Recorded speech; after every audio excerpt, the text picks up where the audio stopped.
Hello everyone, welcome to Magnet Brains, जहां आपको 100% free of cost education provide की जाती है। मतलब यहाँ आपको एक या दो चैप्टर पढ़ने के बाद किसी भी तरीके का कोई पेमेंट करने की नीड बिल्कुल नहीं होती है।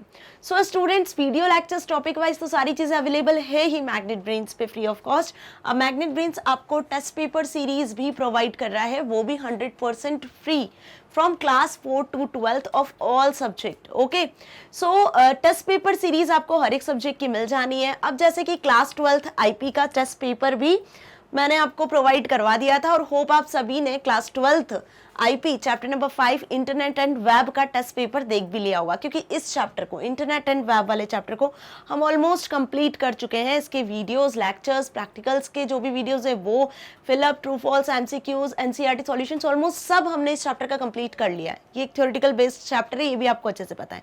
टेस्ट पेपर भी आपने देखा, टेस्ट पेपर के सारे क्वेश्चंस आई एम श्योर कि आप सभी से बन गए होंगे। ओके, क्योंकि कहीं ना कहीं ये जो टेस्ट पेपर मैंने दिया है ये आपके सैंपल पेपर पे बेस्ड है, आपके बोर्ड एग्जाम पर बेस्ड है। ओके, उसी के अकॉर्डिंग मैंने इसको प्रिपेयर किया था ताकि आप इसके आंसर्स भी उसी के अकॉर्डिंग लिख सको।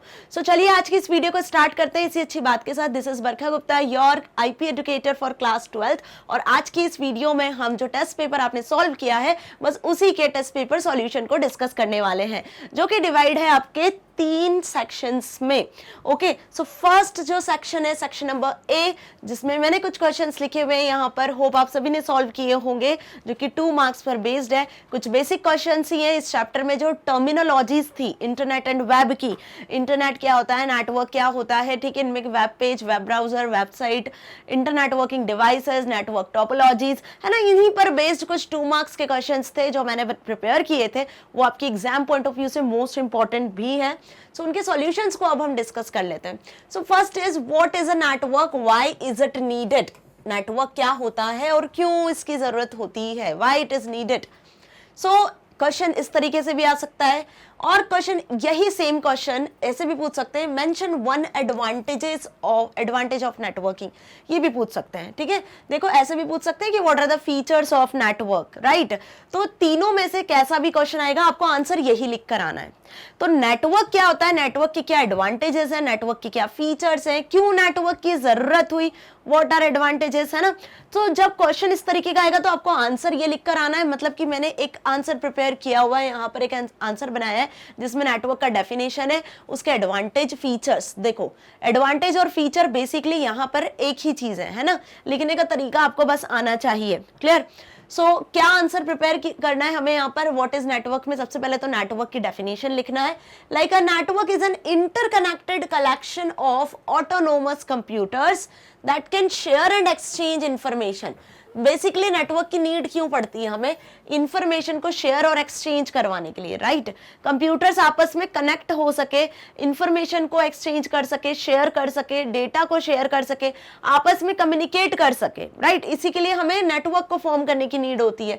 जैसे सोशल नेटवर्क होता है, ठीक है, सोशल वेबसाइट्स होती है जिसके थ्रू पीपल आपस में कनेक्टेड होते हैं, वैसे जब कंप्यूटर्स को आपस में कनेक्ट करना है, कंप्यूटर नेटवर्क का हमें यूज करना होता है। Major reasons that emphasize on need of network, क्या मेजर रीजंस हैं, है ना, यही एडवांटेजेस भी होंगे। अब देखो पहला रीजन क्या बताया मैंने यहाँ पे, रिसोर्स शेयरिंग।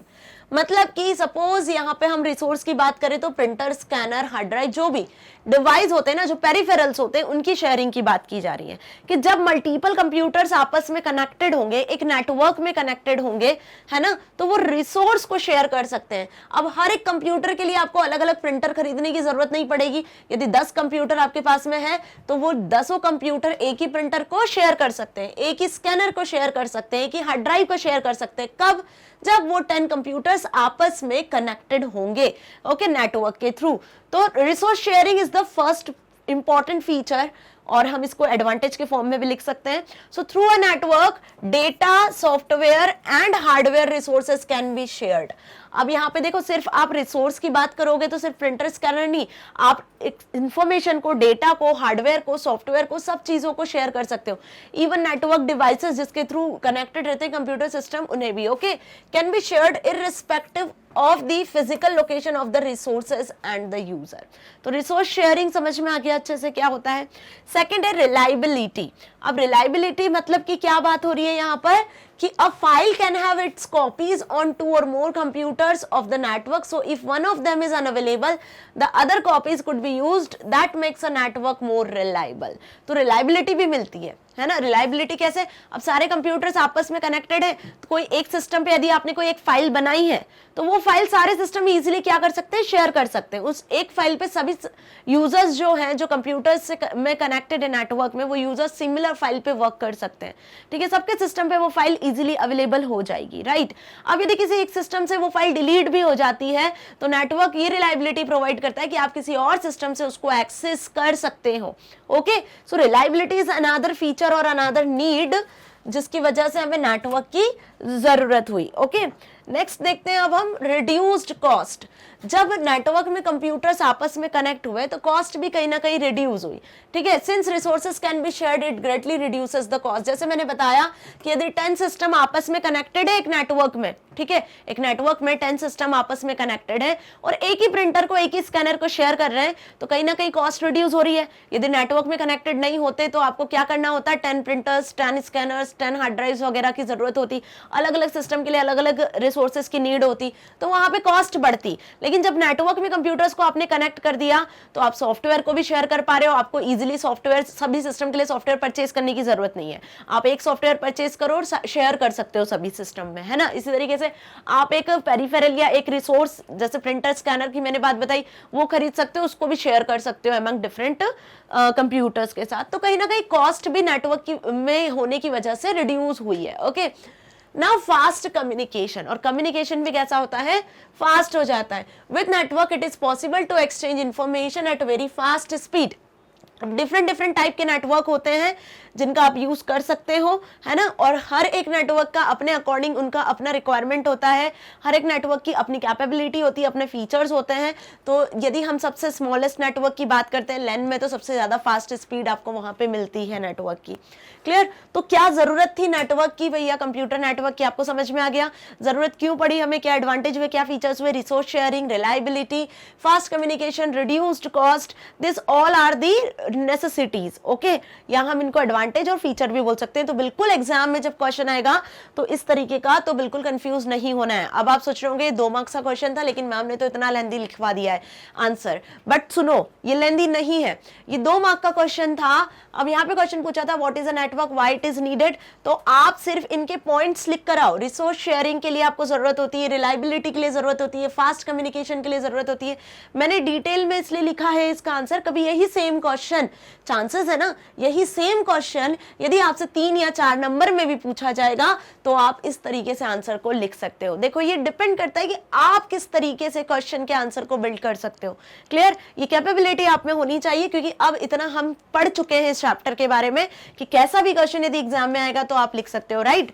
तो यही क्वेश्चन जो मैंने अभी आपको 2 मार्क्स में बताया हुआ है, यदि ये क्वेश्चन आपसे 3 या 4 में भी आता है तो आपको ये पूरा लिख कर आना है। ओके, तो मैंने 3-4 के हिसाब से भी इसके आंसर को प्रिपेयर किया है। 2 मार्क्स में आएगा तो नेटवर्क की डेफिनेशन लिखना है और सिर्फ आपको ये जो हाईलाइटेड पॉइंट्स हैं इनको लिख कर आना है। ओके, समझ में आ गई बात। चलो नेक्स्ट क्वेश्चन क्या था, व्हाट इज इंटरनेट। अब इसका आंसर तो सभी स्टूडेंट्स ने बहुत इजीली लिख दिया होगा, बचपन से इंटरनेट के बारे में हम पढ़ते हुए आ रहे हैं, राइट। तो इंटरनेट क्या होता है, internet is a computer based world wide information network.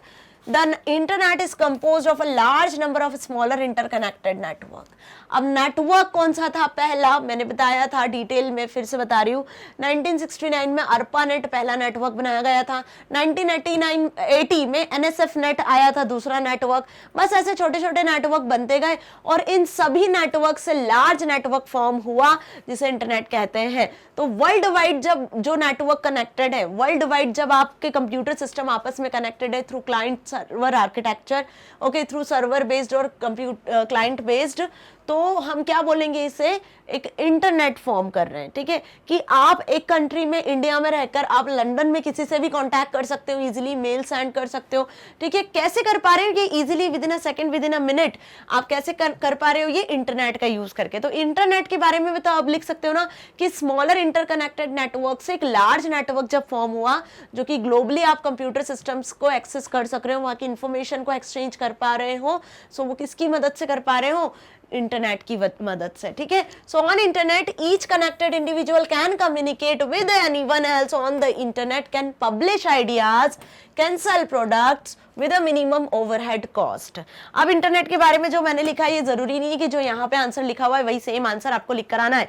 Internet की डेफिनेशन हम बहुत अच्छे से डिस्कस कर चुके हैं, बहुत बार डिस्कस की है, आपको डेफिनेशन यही लिख कर आना है। आप इसके बाद जो एग्जाम्पल्स होते हैं ना, इंटरनेट के यूजर्स जो होते हैं, जो एप्लीकेशन होती है, वो आप अपने अकॉर्डिंग लिख सकते हो, क्योंकि सभी पर्सन अपने अपनी नीड के अकॉर्डिंग इंटरनेट को यूज करते हैं। कोई गेम खेलने के लिए यूज करता है, कोई मूवी देखने के लिए यूज करता है, कोई ऑनलाइन क्लासेस के लिए इंटरनेट का यूज करता है, ठीक है। जैसे अभी स्टूडेंट्स है तो जनरली वो ऑनलाइन क्लासेस के लिए यूज करते हैं, कोई अपने वर्क करने के लिए, कोई ऑफिस वर्क के लिए इंटरनेट का यूज करता है, ठीक है, कोई शॉपिंग के लिए यूज करता है, कोई रिजर्वेशन के लिए यूज करता है। तो सब अलग अलग तरीके से इंटरनेट का यूज करते हैं। तो यहाँ पे जब क्वेश्चन इस तरीके से आएगा व्हाट इज इंटरनेट, 2 मार्क्स में आएगा, तो आपको डेफिनेशन लिखना है, प्लस साथ में ऐसा नहीं कि आपने सिर्फ 2 लाइन की डेफिनेशन लिख के आंसर छोड़ दिया है, आपको यहाँ पे डेफिनेशन के साथ साथ कुछ एक्स्ट्रा 2 लाइन्स भी ऐड करनी कि इंटरनेट आप क्यों यूज कर रहे हो। अब ये क्वेश्चन आपसे ऐसे भी पूछ सकते हैं what are the applications of internet, तो यहाँ पे आपको एप्लीकेशंस भी लिख देनी है इंटरनेट की, कि किस किस काम के लिए आप इंटरनेट को यूज करते हो, बस वही सारे यूजर्स आ जाने। ओके, सो होप आपको ये आंसर भी अब अच्छे से समझ में आ गया कि हमें क्या लिख कर आना है जब एग्जाम में ये आएगा। तो now question number 3, government of Delhi has computer networks inside each of its building. अब क्या बताया इसमें, ये एक एप्लीकेशन बेस्ड क्वेश्चन है बच्चों, ठीक है। एप्लीकेशन बेस्ड क्वेश्चन भी आपके एग्जाम में आते हैं, आप सभी को पता है ये चीज। तो government of Delhi has computer network, Delhi की जो गवर्नमेंट है उनका एक कंप्यूटर नेटवर्क है ना, inside each of its buildings. It has now interconnected to the network of administration building of the student center building. The networks so formed are marked below as numbers. Mention which type of networks is each of this. देखो ये आपको पता होना चाहिए कि ये government है दिल्ली का, ठीक है, उनका पूरा ऑफिस है ना, उन्होंने इतनी बिल्डिंग्स हैं उनकी, 1 2 3 3 बिल्डिंग्स हैं, नंबर्ड है बिल्डिंग्स, ठीक है। पहली साइंस बिल्डिंग है, दूसरी स्टडी सेंटर है, थर्ड है एडमिनिस्ट्रेशन बिल्डिंग, 1 2 3 4। ओके, ये रोड पाथ है हाईवे का, उसको भी उन्होंने नंबर्ड किया हुआ है 4 से। क्लियर। अब यहाँ पे आप ध्यान से देखो, यहाँ पे आपको बताना है, इस पूरे डायग्राम को अच्छे से देखना है। Mention which type of network each each of this, हर एक बिल्डिंग में किस तरीके का नेटवर्क है ये आपको बताना है, ठीक है। कि यहाँ पे आपको 3 बिल्डिंग्स दिख रही है, इन तीनों बिल्डिंग्स में किस तरीके का नेटवर्क है, ठीक है, ये आपको क्लियर करना है, और कौन सा है। ओके, टाइप ऑफ नेटवर्क भी आपको यहाँ पे क्लियर करना है। तो बहुत ध्यान से इस डायग्राम को आप देख लो, ये एक बिल्डिंग है, यहाँ पे कुछ कंप्यूटर्स आपस में कनेक्टेड है, यहाँ पे भी कनेक्टेड है, यहाँ पे भी कनेक्टेड है। अब ये जो व्यू है, आप ये व्यू ध्यान से देखो कि कैसे कनेक्टेड है इस बिल्डिंग में कंप्यूटर। एक मेन केबल के थ्रू मुझे दिख रहे हैं कनेक्टेड, यहाँ भी। तो डिफरेंट टाइप की हमने नेटवर्क टोपोलॉजीज भी पढ़ी थी, राइट। अब ये कैसे कनेक्टेड है ये भी देख लो कि फर्स्ट और सेकंड बिल्डिंग के कंप्यूटर्स आपस में कनेक्टेड नहीं है, लेकिन सेकंड और थर्ड बिल्डिंग के जो कंप्यूटर्स हैं वो कनेक्टेड हैं इस केबल से। समझ में आ रहा है ना। तो सेकंड और थर्ड बिल्डिंग के जो कंप्यूटर्स हैं, जो एडमिनिस्ट्रेशन बिल्डिंग है और जो स्टूडेंट सेंटर है, वहां के जो कंप्यूटर्स है वो आपस में कनेक्टेड है, बाकी ये कनेक्टेड नहीं है आपस में, है ना। ये कंप्यूटर्स फर्स्ट और सेकंड बिल्डिंग के आपस में कनेक्टेड नहीं है। ये केबल आपको दिख रही ना। ओके, अब इस फिगर पे बेस्ड कैसे क्वेश्चंस आ रहे हैं। पहला यहाँ पे इन्होंने पूछा था क्वेश्चन आपसे, क्या पूछा था कि the network so formed are marked below as numbers, mention which type of network each of this. तो इनमें किस तरीके के नेटवर्क है। तो पहले तो हमने नेटवर्क नंबर लिख लिया कि 1 2 3 और 4, 4 नेटवर्क फॉर्म हुए उसमें फिगर में। तो 1 2 3 3 जो बिल्डिंग थी, उन तीनों बिल्डिंग में कैसा नेटवर्क था, लेन। तो वो टाइप ऑफ नेटवर्क जो किसी बिल्डिंग, जो किसी ऑफिस में होता है, ठीक है, एक बिल्डिंग एक ऑफिस में एक शॉर्ट रेंज में क्रिएट किया जाता है, वो कौन सा नेटवर्क कहलाता है, LAN, that is local area network, ठीक है। और वहां पर इस डायग्राम में आपने एक चीज और नोटिस की होगी कि यहाँ पे जो कंप्यूटर्स है वो एक मेन केबल से कनेक्टेड है ना। तो कौन सा टाइप का लैन है ये, यहाँ पे कौन से किस तरीके से अरेंज है कंप्यूटर, बस टोपोलॉजी का यूज किया जा रहा है ना। तो आप ये भी एक चीज लिख सकते हो, ठीक है, कि लैन तो है, लोकल एरिया नेटवर्क में तो कनेक्टेड है ये, ठीक है, लेकिन क्या कर रहे हैं ये साथ ही साथ बस टोपोलॉजी का यूज कर रहे हैं, ठीक है। अगर इस क्वेश्चन में आपसे पूछा जाता कि विच टोपोलॉजी इज यूज्ड, तो आप ये भी बताते, क्योंकि नेटवर्क की कनेक्टिविटी आपको यहाँ पे शो हो रही है।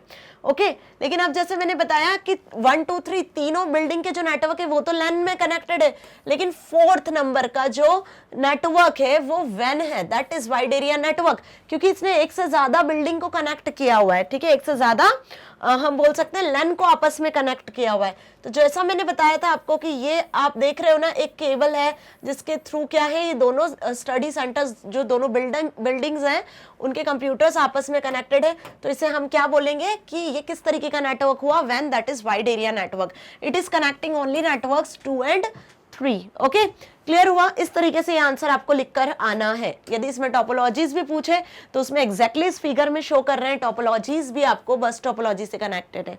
क्लियर? सो जैसा क्वेश्चन आपसे पूछा जाएगा उस तरीके से आंसर आपको करके आना है। Next, what is a hub? अब हब क्या होता है? सो हमने डिफरेंट टाइप के नेटवर्क डिवाइसेस पढ़े थे। तो नेटवर्क डिवाइसेस में हमने सबसे पहला जो नेटवर्क डिवाइस पढ़ा था वो था हब। मतलब नेटवर्क फॉर्म होता है, ठीक है, नेटवर्क फॉर्म होता है जिसमें कंप्यूटर्स कनेक्टेड होते हैं। ओके, कंप्यूटर्स कनेक्टेड होते हैं, केबल्स के फॉर्म में कनेक्टेड होते हैं, केबल्स के फॉर्म में डेटा और रिसोर्सेज शेयर होते हैं, ठीक है। लेकिन ये केबल्स भी तो किसी ना किसी डिवाइस से कनेक्ट होगी ना, जिससे इनको इंटरनेट मिलता है, जिससे इनको सिग्नल्स मिलते हैं, ठीक है। तो हमें जरूरत पड़ती है कंप्यूटर नेटवर्क फॉर्म करने के लिए नेटवर्क डिवाइस की। तो हब क्या है? एक नेटवर्क डिवाइस है, बेसिक नेटवर्क डिवाइस है, ठीक है, जो क्या करता है आपस में कंप्यूटर्स को, जितने भी कंप्यूटर्स हैं जिनमें आपको नेटवर्क कनेक्टिविटी चाहिए उन्हें कनेक्ट करता है, ठीक है। So a hub is a hardware device used to connect several computers together in a network. It contains multiple ports and is used to connect segments of a LAN।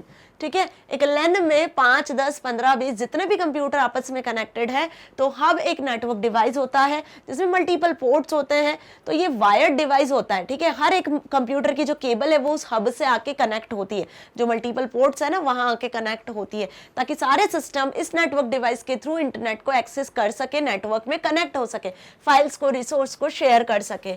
अब ये जो device है ये broadcast device होता है। क्यों broadcast device होता है? Because data arriving on any other of the lines are sent out on all other lines। मतलब जहां से भी, किसी भी एक सिस्टम से भी यदि डेटा आ रहा है, ट्रैवल होकर उसके हब के पास पहुंच रहा है, तो हब उसे सभी सिस्टम तक, सारी लाइंस तक ट्रैवल कर देता है, ठीक है। इसीलिए इसे हम क्या बोलते हैं? ब्रॉडकास्ट डिवाइस बोलते हैं। अब साथ ही जब दो सिस्टम, एक से ज्यादा सिस्टम यदि डेटा को ट्रांसफर करेंगे, एक से ज्यादा सिस्टम से यदि डेटा आएगा, तो हब के पास कोलाइजन जैसी प्रॉब्लम भी ऑकर होती है ना। कोलाइड हो जाएगा डेटा एक से ज्यादा सिस्टम के साथ, पास से यदि डेटा आएगा। तो हब समझ में आ गया, ब्रॉडकास्ट डिवाइस क्यों कहते हैं इसको, ठीक है। तो इस कोलाइजन जैसी प्रॉब्लम को दूर करने के लिए इंटेलिजेंट हब जैसे डिवाइस को बनाया गया जिसका नाम है स्विच, ठीक है। तो स्विच में भी मल्टीपल पोर्ट्स होते हैं, हब जैसा ही काम करता है लेकिन हब से ज्यादा इंटेलिजेंट होता है, ठीक है, क्योंकि यहाँ पे कोलाइजन जैसी प्रॉब्लम नहीं होती है। अब स्विच स्मार्ट भी होता है। कैसे स्मार्ट होता है भैया स्विच? क्योंकि यहाँ पे क्या होता है कि डेटा जो होता है वो पैकेट्स में डिवाइड हो जाता है, स्विच कर देता है डेटा उसको। और स्विच जो होता है वो यूनिकास्ट डिवाइस होता है। बहुत डिटेल में हम पढ़ चुके हैं हब स्विच के बारे में भी। तो मैं स्विच के बारे में भी इसलिए बता रही हूँ कि अगर हब की जगह पर यहाँ पे आपसे पूछा जाता व्हाट इज स्विच, तो आपको स्विच भी लिखते आना चाहिए, है ना। अब 2 नंबर में क्वेश्चन में कोई सा भी नेटवर्किंग डिवाइस पूछ सकते हैं आपसे, what is hub, router, what is router, what is repeater, what is switch, gateway, कोई सा भी आपसे नेटवर्क डिवाइस पूछा जा सकता है। वैसे तो मैंने आगे क्वेश्चंस दिए हैं, आप सभी ने देख भी लिए होंगे और होप आपने यही आंसर भी लिखे होंगे, इसी तरीके से ही आंसर लिखे होंगे, राइट। तो ये चीज अपने माइंड में क्लियर है कि नेटवर्क डिवाइसेस वाला जो टॉपिक है वो मोस्ट इंपॉर्टेंट है। किसी भी तरीके से आपसे नेटवर्क डिवाइसेस के बारे में पूछ सकते हैं। व्हाट इज हब इस तरीके से भी पूछ सकते हैं, डिफाइन हब इस तरीके से भी पूछ सकते हैं, what is the purpose of hub ऐसे भी पूछ सकते हैं, है ना। तो क्वेश्चन पूछने का तरीका कुछ भी होगा, आंसर हमें यही लिख कर आना है। ये चीज भी समझ में आ गई अच्छे से? Okay, now what is the purpose of using router? देखो अब ये नेक्स्ट नेटवर्किंग डिवाइस आ गया, राउटर। अब क्या पर्पस है राउटर को यूज करने का, राइट। तो राउटर क्या होता है? हब और स्विच हमने देख लिया अभी कि हब सिंपल मल्टीपोर्ट डिवाइस होता है जो कि सारे कंप्यूटर्स को आपस में कनेक्ट करके रखता है, ठीक है। एक एक्सटेंशन की तरह होता है, जैसे घरों में आपने देखा होगा ना एक्सटेंशन होता है, एक्सटेंशन में मल्टीपल प्लग्स आप लगा देते हो और सारे इलेक्ट्रिक डिवाइसेस को आप एक्सेस कर सकते हो फिर एक एक्सटेंशन के साथ, वैसे हब होता है। अब हब से ज्यादा इंटेलिजेंट कौन हो गया? स्विच हो गया। स्विच के पास ज्यादा फीचर्स फंक्शनैलिटीज आ गई हब से ज्यादा, ठीक है, मल्टीपल पोर्ट्स भी आ गए। दोनों क्या होते हैं? वायर्ड डिवाइस होते हैं। वायर्स के फॉर्म में ही आप इनमें कंप्यूटर्स को कनेक्ट कर सकते हो। अब यदि बात आती है राउटर की, तो राउटर इनसे ज्यादा स्मार्ट होता है, ठीक है। ये डेटा को एनालाइज करता है, डेटा को एनालाइज करके स्मॉल पैकेट्स के फॉर्म में डेटा को ट्रांसफर करता है, और कौन सा रूट सही है, समझ में आया, कौन सा रूट सही है डेटा को सेंड करने का सोर्स से डेस्टिनेशन तक, ये भी उसे पता होता है। इसीलिए तो इसका नाम राउटर रखा हुआ है कि ये स्मॉलेस्ट पाथ देखता है, स्मॉलेस्ट रूट देखता है डेटा को ट्रेवल करने के लिए, ठीक है। और बिना ट्रैफिक में, तो ट्रैफिक वगैरह जैसी चीजों को भी ये कंट्रोल कर लेता है। साथ ही आपको वायर्ड और वायरलेस दोनों फैसिलिटी प्रोवाइड करता है। आजकल तो सिर्फ वाईफाई राउटर्स भी आने लग गए, राइट। आप जो अपने घरों में नेटवर्क कनेक्टिविटी करवाते हो तो राउटर भी अलग अलग टाइप के आते हैं, ओके। सो बेसिकली राउटर का फंक्शन क्या हुआ, राउटर एक नेटवर्क डिवाइस है जो आपको मेजर फंक्शनैलिटीज के साथ में मिलता है, ठीक है। जो आपको हब और स्विच प्रोवाइड नहीं करते वो सारी फंक्शनैलिटीज ये प्रोवाइड करता है। वायर्ड वायरलेस कनेक्टिविटी प्रोवाइड करता है सिस्टम्स के बीच में। So a router can work like a bridge and can also handle different protocols. A router can locate the destination required by sending the traffic to another router if the destination is unknown to itself। देखो ये main मैंने line यहाँ पे लिखी हुई है, बाकी जो मैंने बताया आप वो आंसर भी लिख सकते हो राउटर के बारे में। राउटर के जैसा ही एक ब्रिज भी होता है डिवाइस, है ना। अब ये सब एक ही सेम नेटवर्क में काम करते हैं, एक ही लेन में काम करते हैं, ठीक है। लेन मतलब लोकल एरिया नेटवर्क, पढ़ेंगे उसके बारे में भी आगे। सो राउटर क्या करता है, जैसे किसी सिस्टम से, किसी सोर्स सिस्टम से कोई डेटा ट्रैवल हो रहा है, ठीक है, तो यदि वो फाइल लार्ज है, वो डेटा लार्ज है, तो उसे स्मॉल पैकेट्स में डिवाइड कर देगा और डिवाइड करके डेस्टिनेशन एड्रेस को पहले फेच करेगा। डेस्टिनेशन एड्रेस तक पहुंचने का पाथ फेच करेगा कि कौन सा शॉर्टेस्ट पाथ है, कौन सा राउटिंग पाथ इजी है जहां ट्रैफिक नहीं मिलेगा, ठीक है। यदि उसके बस में होता है तो वो डेस्टिनेशन तक सेंड कर देता है और ट्रैफिक को किसी और साइड पे ट्रैवल कर देता है। समझ में आया। तो यहाँ पे राउटर का मेन काम होता है कि डेटा को ट्रांसमिट करना बेसिकली बिना ट्रैफिक के और सही राउटिंग पाथ का यूज करके, ठीक है। ऐसी ब्रिज भी डिवाइस होता है, okay. Next, what are two types of modems. अब मॉडेम्स कितने टाइप के होते हैं, तो मॉडेम भी क्या हुआ, मॉडेम भी एक नेटवर्क डिवाइस हुआ, ठीक है। मॉडेम के बिना भी क्या बोल सकते हैं हम कि नेटवर्क को एक्सेस नहीं कर सकते हैं।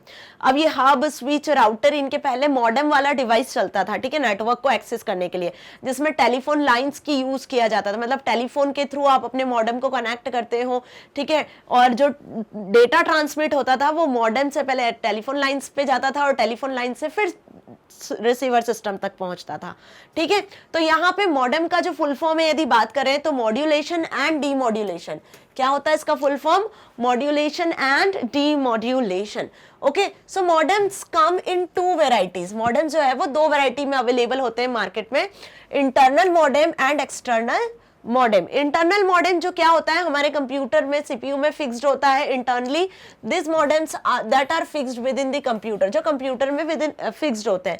जैसे कि कैशे मेमोरी होती है ना जो सीपीयू में बिल्ट होके आती है आजकल, ठीक है, या आप अदर अलग से भी मेमोरी को अटैच कर सकते हो, वैसे इंटरनल मॉडेम्स भी होते हैं। और एक्सटर्नल मॉडेम्स क्या होते हैं, that are modems connected externally to a computer as other peripherals are connected. जैसे आप अलग से हार्ड ड्राइव वगैरह अटैच करते हो ना अपने कंप्यूटर सिस्टम में, वैसे अलग से एक पेरिफेरल की तरह, एक अलग से डिवाइस की तरह भी आप एक्सटर्नल मॉडेम को अटैच कर सकते हो। तो मॉडेम टू टाइप के होते हैं, याद कर लेना, internal modem and external modem.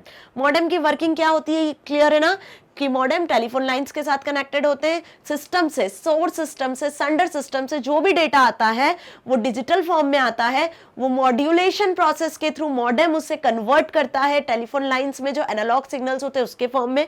फिर टेलीफोन लाइंस के थ्रू ही वो क्या होता है, डेटा ट्रैवल होता है एनालॉग फॉर्म में, और एनालॉग फॉर्म से फिर रिसीवर तक पहुंचता है। तो रिसीवर साइड पे जो मॉडेम होता है उसे डीमॉड्यूलेट कर देता है वापस डिजिटल सिग्नल्स के फॉर्म में, ओके। सो यही काम होता है बेसिकली मॉडेम का, मॉड्यूलेशन करने का और डीमॉड्यूलेशन करने का, ठीक है। Analog to digital, digital to analog conversion of data, okay. Now which of the following entries is different from others, why। अब यहाँ पे देखो कुछ आपको ऑप्शंस दिख रहे हैं, कुछ नाम दिख रहे हैं, बेसिकली कुछ एंट्रीज है, ये एक दूसरे से कैसे डिफरेंट है और क्यों डिफरेंट है ना। मतलब एक तरीके से क्वेश्चन ध्यान से देखो तो आपको ऑड वन आउट निकालना है, ठीक है। वो बच्चों को पहले नहीं देते थे, ऑड वन कौन सा है इसमें से फाइंड आउट करो, ठीक है। 4 फ्रूट्स के नाम होते थे, एक वेजिटेबल का नाम होता था, तो पहचानना होता है कि हाँ ये 3 फ्रूट्स है बाकी एक वेजिटेबल है, तो वेजिटेबल क्या है, ऑड वन है। बस वैसे ही यहाँ पे क्वेश्चन आपको दिया हुआ है कि आपको यहाँ पे ऑड वन निकालना है। Okay, safari, Chrome, Netscape, Facebook. अब ध्यान से बता दो इनमें से कौन सा ऑड वन है, कौन सी एंट्री डिफरेंट है। तो सफारी, क्रोम, नेटस्केप ये क्या है, ये तीनों, सफारी, क्रोम, नेटस्केप ये तीनों है वेब ब्राउजर। पता है ना वेब ब्राउजर के नाम, कि बस गूगल क्रोम पे ही काम करते हो। सो सफारी, क्रोम, नेटस्केप ये तीनों क्या है, वेब ब्राउजर है। बट फेसबुक को कौन नहीं जानता है, सभी जानते हो भैया। फेसबुक क्या है, फेसबुक एक सोशल नेटवर्किंग वेबसाइट है, ना कि कोई वेब ब्राउजर है। तो ऑड वन क्या हो गया, फेसबुक, राइट। अब फेसबुक से ज्यादा अच्छी अच्छी वेबसाइट्स आ गई सोशल नेटवर्किंग, जैसे इंस्टा, सभी बच्चे रील बनाते हैं इंस्टा पे, राइट। सो यहाँ पे क्या हो गया, ऑड वन फेसबुक हो गया। क्यों है ऑड वन, क्योंकि सफारी, क्रोम, नेटस्केप ये तीनों क्या है, वेब ब्राउजर्स हैं, while Facebook is a social networking website, not a browser. Social networking website है तो आप यहाँ पे क्या कर सकते हो, इमेजेस को पोस्ट कर सकते हो, वीडियोस को पोस्ट कर सकते हो, कमेंट्स चेक कर सकते हो, है ना, क्लियर। चलो question number 8, explain the following terms. ठीक है, अब कुछ टर्म्स यहाँ पे दी हुई है जैसे वेब पेज और होम पेज। अब इस क्वेश्चन को बहुत ध्यान से देखना, यहाँ पे लिखा है एक्सप्लेन दी फॉलोइंग टर्म्स। अब ये क्वेश्चन ऐसे भी पूछा जा सकता था आपसे 2 ही मार्क्स में, कि difference between web page and home page, या define the following terms web page and home page. Okay, कैसे भी ये क्वेश्चन को पूछा जा सकता है। ओके, सो आपको ये चीज ध्यान रखनी है अच्छे से कि क्वेश्चन कैसे भी आए आपको आंसर क्या लिखना है, क्लियर। तो वेब पेज क्या होता है जल्दी बता दो। वेब पेज वो डॉक्यूमेंट, वो पेज जो सर्वर पे हम अपलोड करते हैं, ठीक है, जो सर्वर पे हम अपलोड करते हैं और किसी एक स्पेसिफिक लैंग्वेज में बनाया जाता है।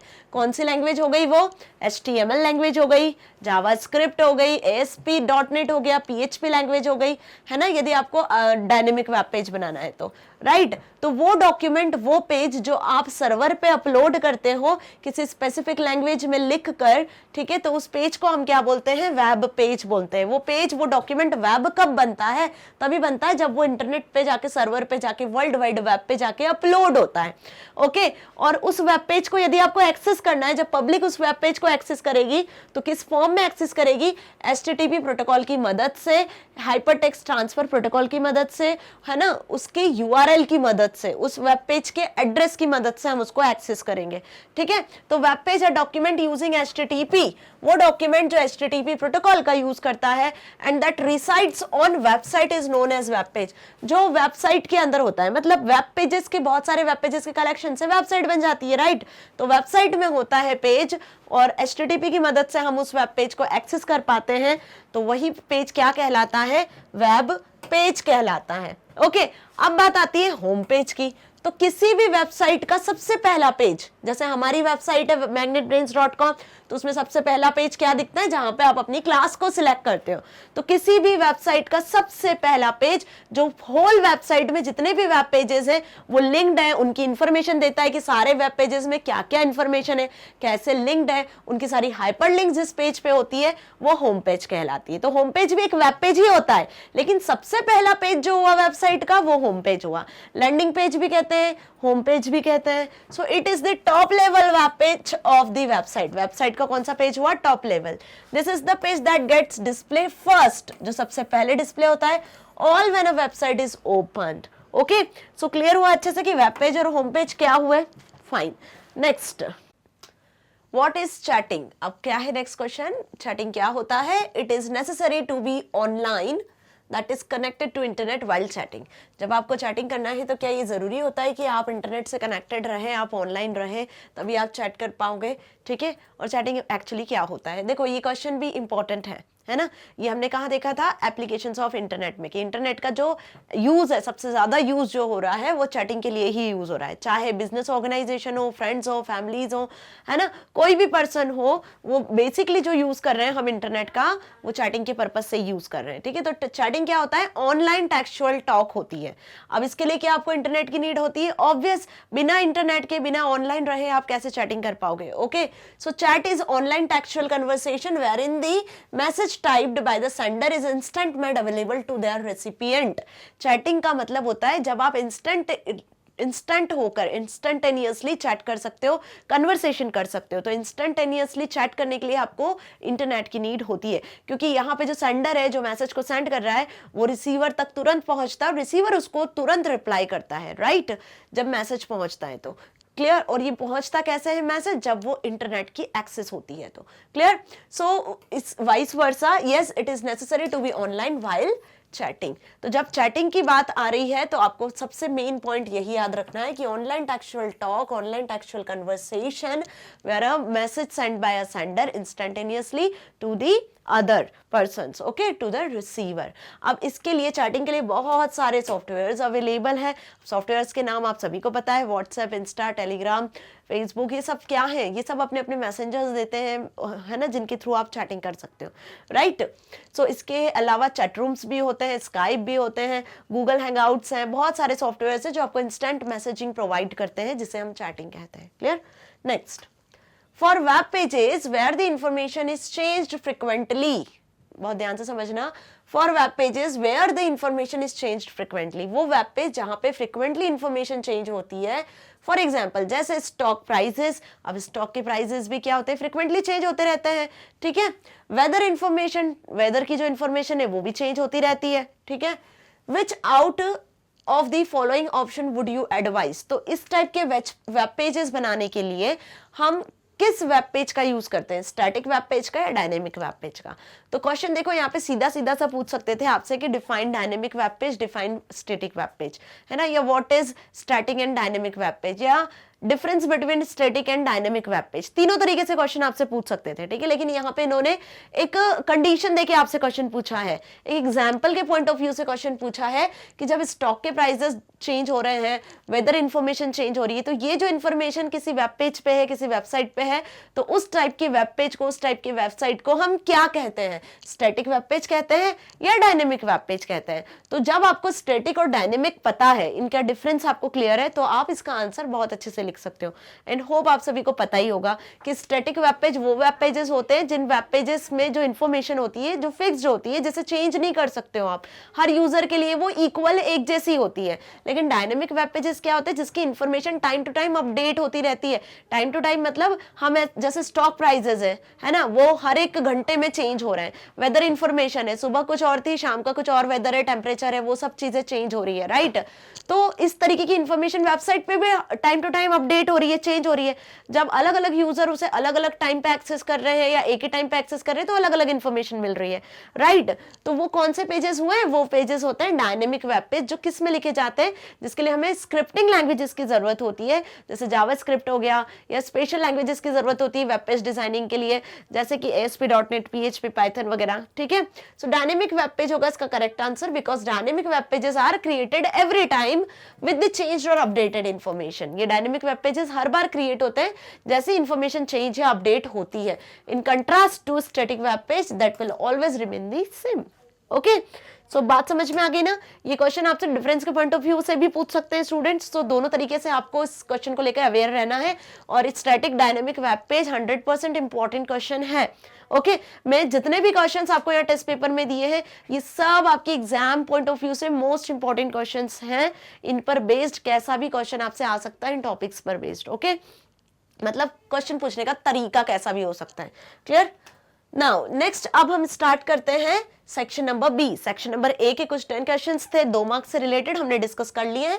Section number B that is, इसमें आने वाले हैं 3 मार्क्स से कुछ क्वेश्चंस, ओके। सो क्या क्वेश्चंस है, first is mention some uses of internet. अब इंटरनेट की डेफिनेशन हमने 2 मार्क्स में देखी। अब क्या यूजेस है इंटरनेट के, what are the application of internet, right. अब ये क्वेश्चन 3 मार्क्स में है, ये 4 में भी आ सकता है, ये 2 में भी आ सकता है। मार्क्स मैंने इसलिए अलॉट किए हुए ताकि आपको ये चीज समझ में आ सके कि किस तरीके से पूछे जा सकते हैं क्वेश्चन, राइट। तो mention some uses of internet, internet के यूजेस लिखने। अब 3 मार्क्स में पूछा है तो ऑब्वियस आपको 3 या 4 यूजेस लिख कर आने, पॉइंट वाइज लिख कर आने, ओके।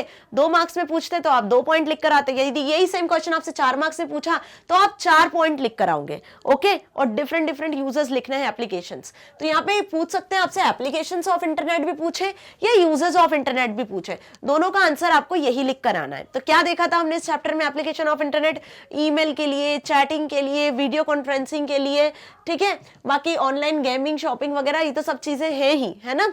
बाकी हमने जो 3 मेजर कॉन्सेप्ट पढ़े थे यहाँ पे एप्लीकेशन ऑफ इंटरनेट के, वो क्या देखे थे हमने? ईमेल करने के लिए, चैटिंग के लिए, है ना, और वीडियो कॉन्फ्रेंसिंग के लिए वीओआईपी के बारे में पढ़ा था।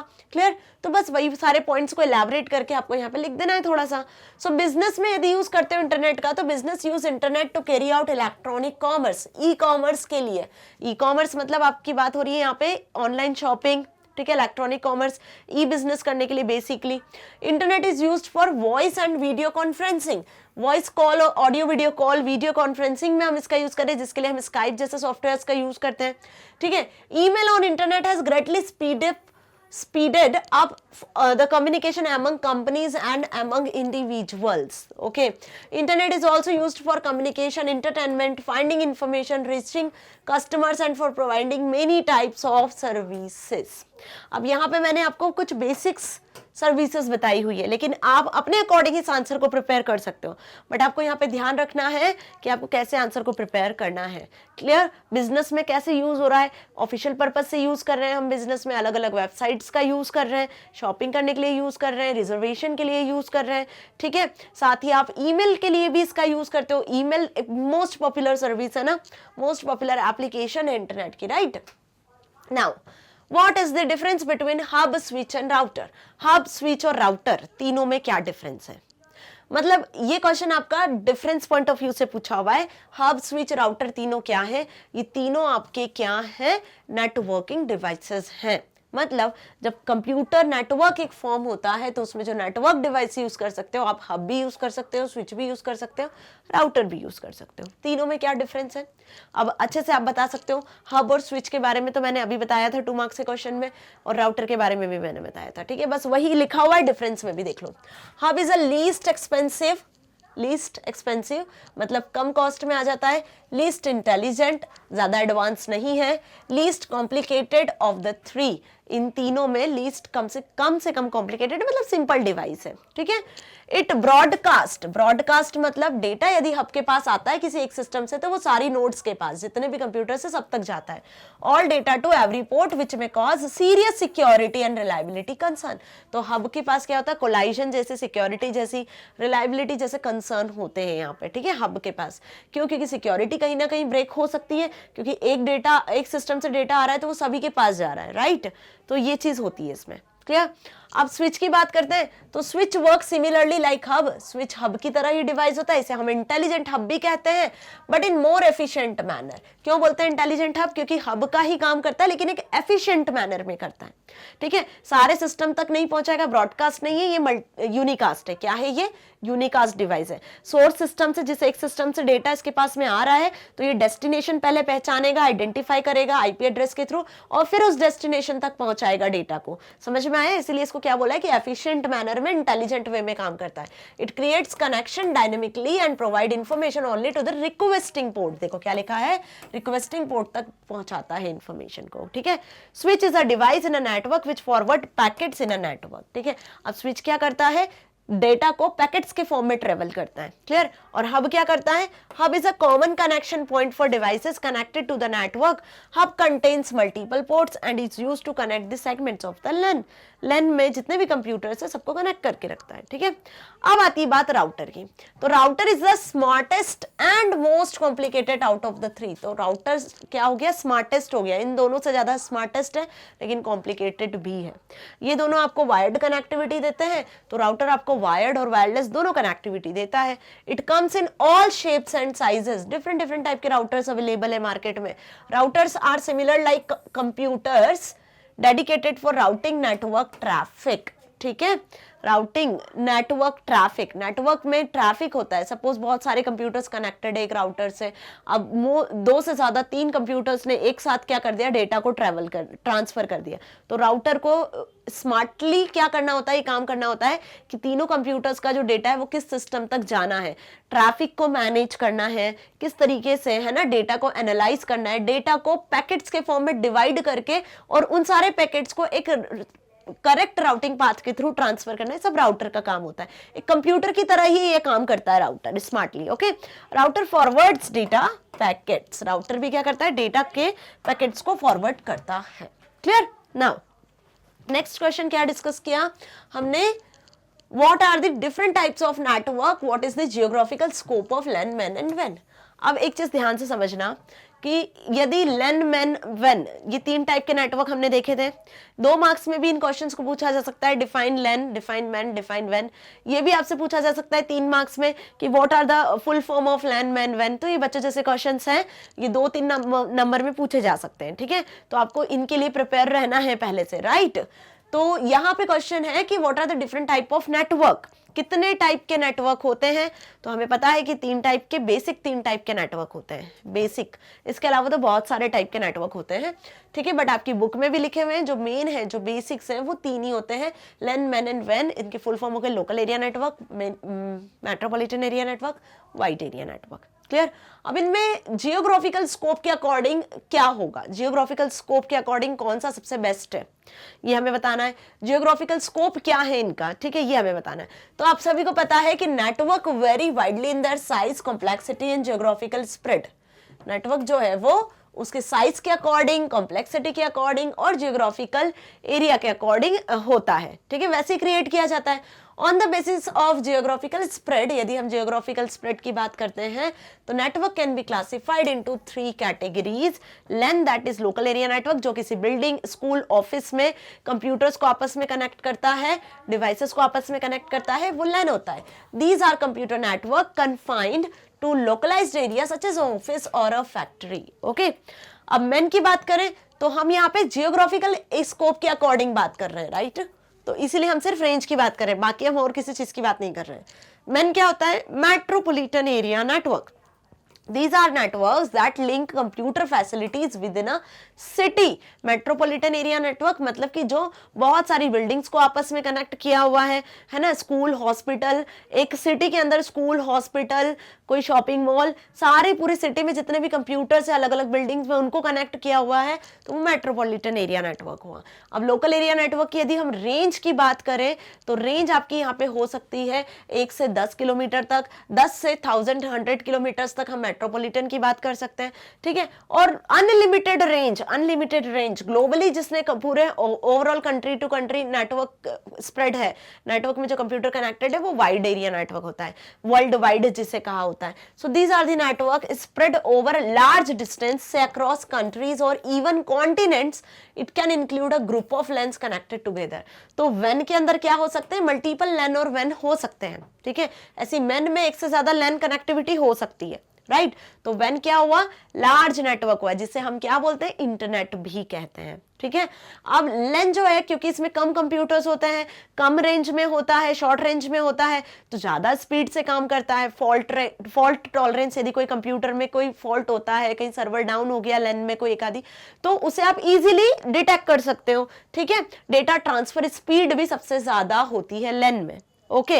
अब यदि हम बात करते हैं मैन की, मेट्रोपॉलिटन एरिया नेटवर्क की, तो यहाँ पे सारी चीजें मॉडरेट होती है, मतलब स्पीड भी बहुत ज्यादा फास्ट तो नहीं होती है, लेंथ से लेस ही होती है, ठीक है। लेकिन यहाँ भी फॉल्ट टॉलरेंट जो रेट होता है वो भी मॉडरेट होता है, ठीक है। लेकिन यदि वेन की बात करें तो वेन जो है वो इन दोनों से ज्यादा एरिया में फैला होता है। ओवरऑल मोस्ट कॉन्टिनेंट की बात हम यहाँ कर रहे हैं, ग्लोबली कनेक्टेड होते हैं कंप्यूटर्स इसमें, तो यहाँ पर स्पीड कम होती है as compare to LAN and MAN. Clear है। यहाँ पे हम बोल सकते हैं कि वेन जो है वो लेस सिक्योर होता है, लैन जैसे ज्यादा सिक्योर होता है ना, ये मॉडरेटली सिक्योर होता है, लेकिन वेन क्या होता है, लेस सिक्योर होता है। तो अब मैंने बहुत डिटेल में आपको ये चीज समझा दी है, क्लियर। और इसे हमने वीडियो लेक्चर्स में भी बहुत डिटेल में समझा था। तो यदि क्वेश्चन आता है एग्जाम में, अभी आपसे सिर्फ 3 मार्क्स में इतना ही पूछा है जियोग्राफिकल स्कोप के अकॉर्डिंग, इसमें डिफरेंस भी पूछ सकते हैं आपसे, what are the difference between LAN MAN वेन, है ना, तब आपको डिफरेंस में डिटेल में इसको लिख कर आना होगा, राइट। तो देखो शायद आगे क्वेश्चंस भी है इससे रिलेटेड, डिफरेंस से related. Now what is modem, what is its function. अभी हमने देखा 2 मार्क्स में what are the type of modems ना, कितने टाइप के मॉडेम अवेलेबल होते हैं, इंटरनल एंड एक्सटर्नल, 2 टाइप के मॉडेम देखे। अब मॉडेम क्या होता है, क्या इसका मेन फंक्शन है। तो जैसे मैंने बताया कि नेटवर्क डिवाइसेस अच्छे से कर लेना, hub, switch, repeater, router, modem, gateway, है ना, ये जो 5-6 नेटवर्क डिवाइसेस है जो आपकी बुक में मेंशन है, ये कैसे भी आपसे क्वेश्चन पूछेंगे, ये 2 मार्क्स में पूछेंगे, 3 मार्क्स में। 3 मार्क्स में कैसे पूछ रहे हैं देखो, 2 मार्क्स में कैसे पूछा था, what are the purpose of this device, define the router, define the hub, ऐसे ही पूछा था। लेकिन अब 3 मार्क्स में किस तरीके से पूछा है आपसे कि इसके क्या फंक्शन है, ठीक है। तो देखो जितना ज्यादा आप डायग्रामेटिकली समझा के आ सकते हो, लेन मेन वेन जैसे बताया था, तो आप छोटे छोटे डायग्राम भी यहाँ पे बना के आ सकते हो, तो हमें अच्छे मार्क्स मिलेंगे, है ना। डायग्रामेटिकली जितना अच्छे से समझा सकते हो आप, वैसे आंसर लिख कर आना है। A modem is a computer peripheral that connect a work station to other work station via telephone lines and facilitates communication. It is short form for modulation and demodulation. तो क्या करता है ये मॉडेम? मॉडेम जो है वो computer system को other computer system से कनेक्ट करता है थ्रू टेलीफोन लाइंस का यूज करके।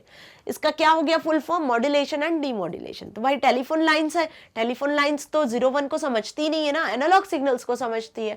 तो मॉड्यूलेशन के अंदर क्या आता है? मॉड्यूलेशन के अंदर कंप्यूटर सिस्टम से जब डेटा ट्रैवल हो रहा है, मॉडेम से होता हुआ टेलीफोन लाइन तक पहुंचता है, तो उसे मॉड्यूलेशन कहते हैं। और जब वही टेलीफोन लाइन से डेटा रिसीवर सिस्टम के मॉडेम तक पहुंचता है तो उसे डिजिटली कन्वर्ट करता है, तो उसे डीमॉड्यूलेशन कहते हैं। यही बेसिकली काम होता है मॉडेम का, और इसी तरीके से डेटा ट्रैवल होता है। So modem convert digital signal to analogue signal. Analogue signal जिसकी ऑडियो फ्रीक्वेंसी टोन होती है, मतलब टेलीफोन लाइन में सिर्फ आप बोल सकते हो, सुन सकते हो। So which are the in the frequency range that the telephone lines can transmit, and also it can convert the transmitted analog signal back to the digital information. Okay ये पूरा प्रोसेस है, ये लास्ट टाइम भी videos में मैंने बताया था, तो यहाँ भी फिर से आप देख सकते हो, डायग्राम बना के आ सकते हो जब ये क्वेश्चन आएगा कि कैसे मॉडेम फंक्शन करता है। तो ये आपका सेंडर सिस्टम हो गया, ये उसका मॉडेम हुआ, ठीक है। तो सेंडर सिस्टम ने सिस्टम से डेटा ट्रांसमिट हुआ डिजिटल फॉर्म में, है ना। फिर ये टेलीफोन लाइंस है, तो टेलीफोन लाइंस में पहुंचा, डिजिटल से कैसे कन्वर्ट हो गया? एनालॉग में, जिसे क्या कह रहे हैं हम? मॉड्यूलेशन, ठीक है, डिजिटल टू एनालॉग, ठीक है। अब ये रिसीवर सिस्टम है, तो रिसीवर सिस्टम का ये मॉडेम है, ये डेटा यहां से यहां तक आ रहा है, मॉडेम से होता हुआ यहां पे है एनालॉग फॉर्म में ना, तो एनालॉग से किस में कन्वर्ट हो गया? डिजिटल में। तो ये हो गया आपका डीमॉड्यूलेशन, डिजिटल में कन्वर्ट हो गया और डिजिटली फिर वो रिसीवर तक पहुंच गया। आया समझ में? ये डायग्राम आपको याद कर लेना है, यदि मॉडेम आता है उसके फंक्शन पूछते हैं तो आपको ये लिखकर आना है। Clear? Okay, now discuss some advantages and limitations of email. Email is an application of internet. ये पढ़ा था हमने। तो ईमेल के क्या एडवांटेज है, क्या डिसएडवांटेज है, ये भी पूछ सकते हैं आपसे कि क्या होता है ईमेल। डिफाइन ईमेल, 2 नंबर में क्वेश्चन ऐसे भी पूछा जा सकता है, डिफाइन ईमेल। तो आपको ये भी बताना है what is the full form of email, electronic mail, right. अब ईमेल का क्या स्ट्रक्चर है, एक क्वेश्चन इस पर भी बेस्ड मैंने बनाया है। तो स्ट्रक्चर तो लेंदी है, तो वो ऑब्वियस आपसे 4 मार्क्स में पूछेंगे, 3 मार्क्स में भी पूछ सकते हैं, तो आपको मेन जो पॉइंट्स है वो लिख कर आना है।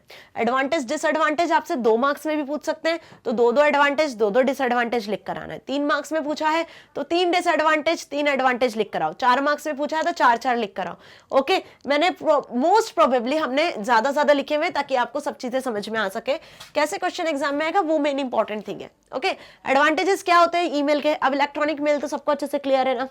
इलेक्ट्रॉनिक मेल में आप मैसेज को ट्रांसफर करते हो, मैसेज के थ्रू कम्युनिकेशन करते हो एक सिस्टम से दूसरे सिस्टम के बीच में।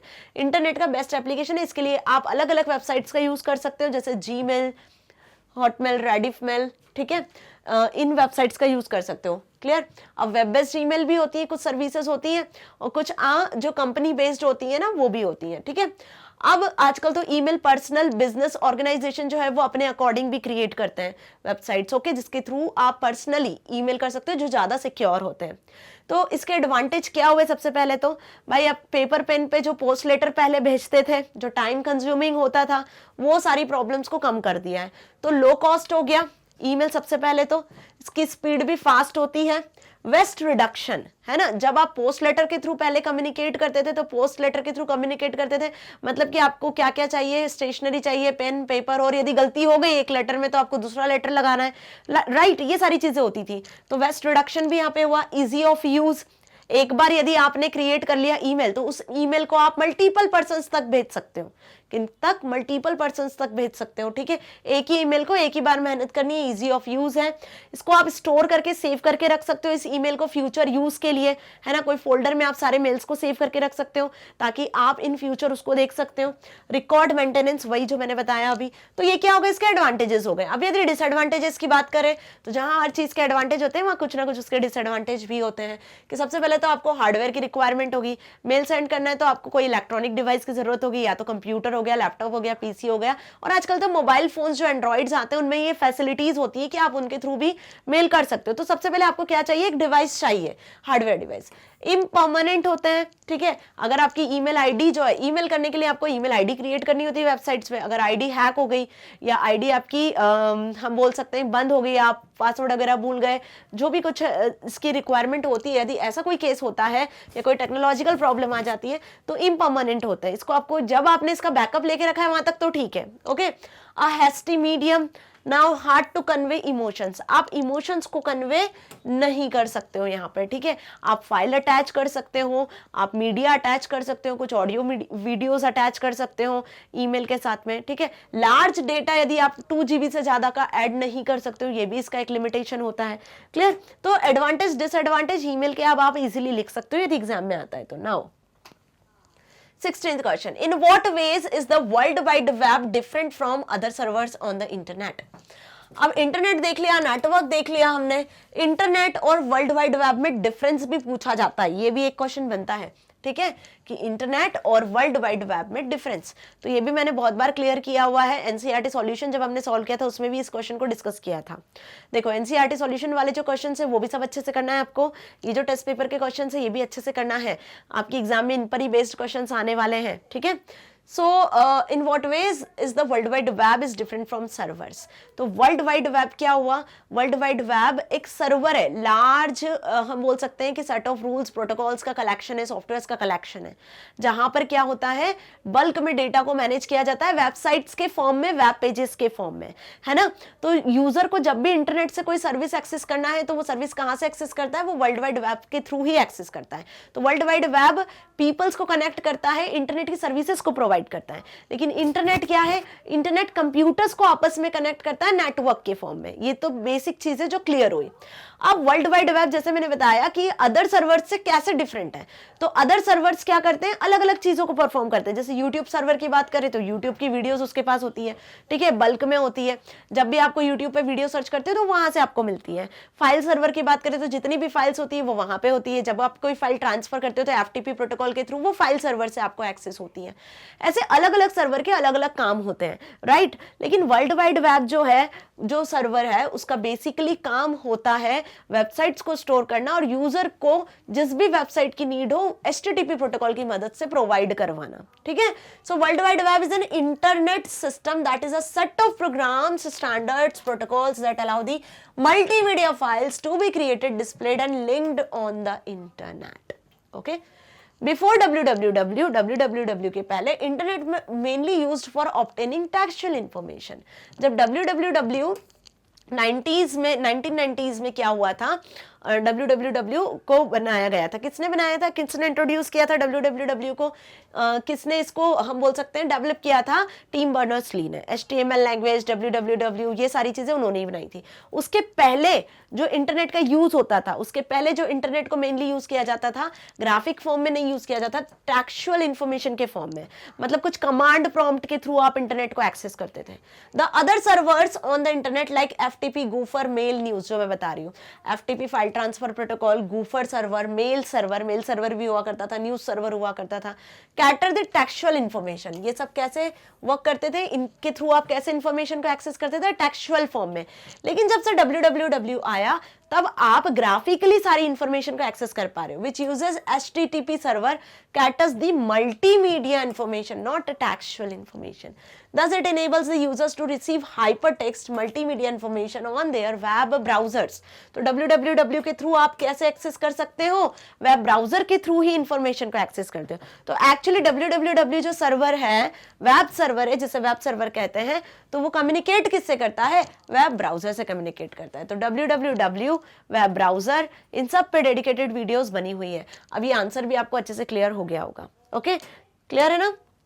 चलो next, what are important topologies of network? This is the most important topic of this chapter.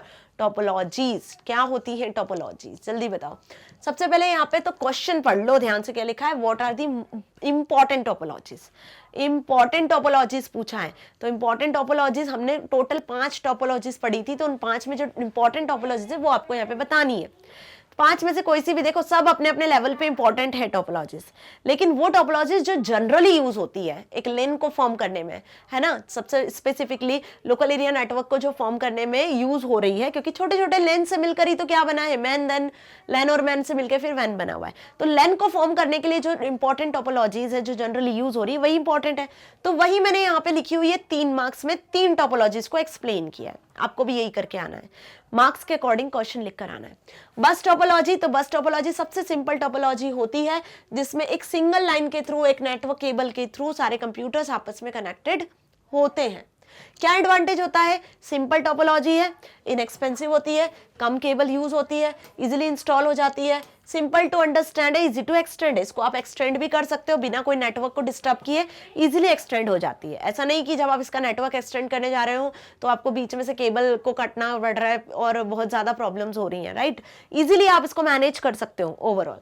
Star topology क्या होती है, all computers are connected using a central hub. यहाँ पे एक लाइन होती है, मेन केबल होती है बस में। स्टार टोपोलॉजी में एक सेंट्रल हब होता है जिसके थ्रू सारे कंप्यूटर्स आपस में कनेक्ट होते हैं, तो सारे कंप्यूटर्स को हब कंट्रोल करता है, right.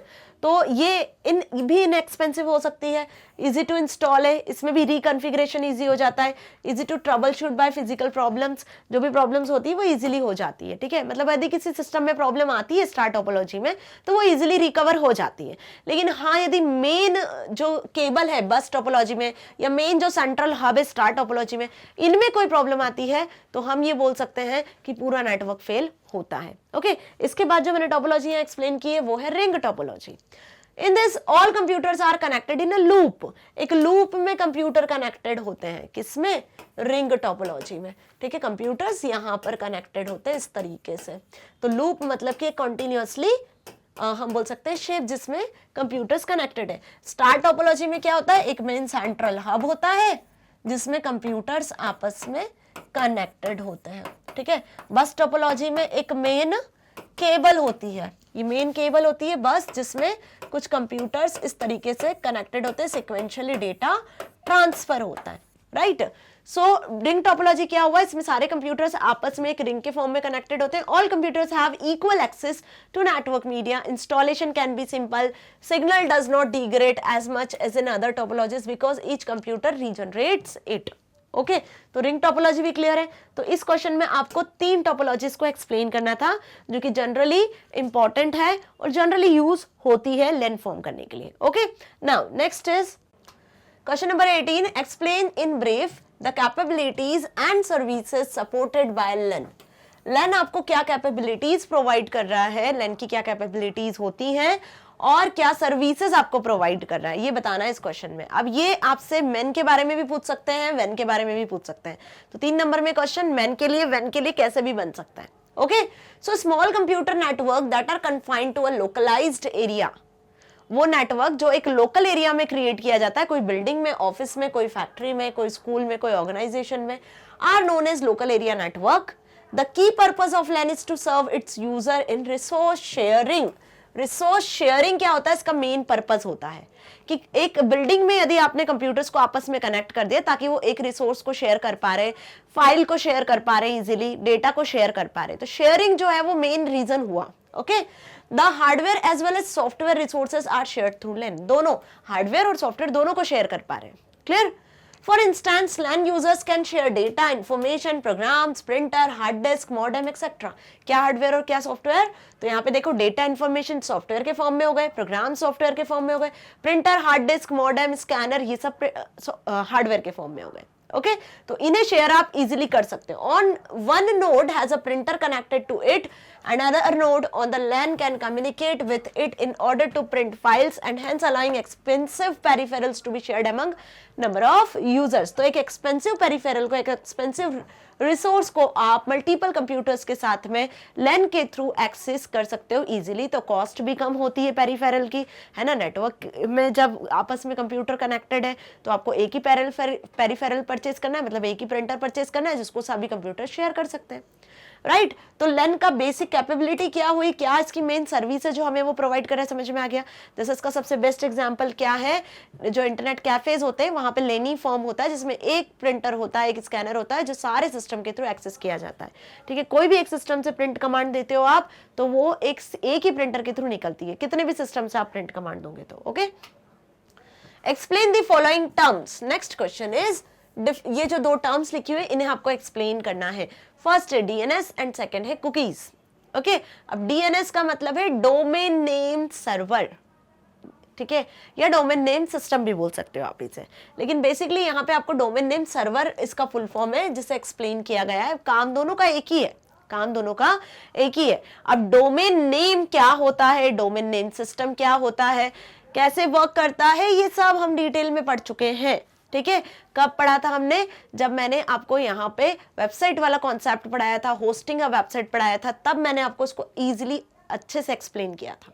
So DNS is a standard protocol that helps internet users discover websites using human readable address। तो डोमेन नेम सिस्टम जो है, डोमेन नेम सर्वर जो प्रोटोकॉल, इसका मेन काम सिर्फ इतना होता है कि जो आईपी एड्रेस होता है, अब आईपी एड्रेस क्या होता है, इंटरनेट पे जितने भी कंप्यूटर सिस्टम नेटवर्क में कनेक्टेड हैं सभी सिस्टम को कैसे पहचाना जाता है, उनके इंटरनेट प्रोटोकॉल, उनके आईपी एड्रेस से, ठीक है। आईपी का फुल फॉर्म इंटरनेट प्रोटोकॉल, उनके आईपी एड्रेस से। जैसे आपको आपके नाम से, आपके घर के एड्रेस से पहचाना जाता है, राइट, ओके। वैसे यहाँ पे क्या है कि हर एक सिस्टम का अपना आईपी एड्रेस होता है, पर आईपी एड्रेस होता कैसे है, ऐसे न्यूमेरिक फॉर्मेट में होता है 198.20.90.34।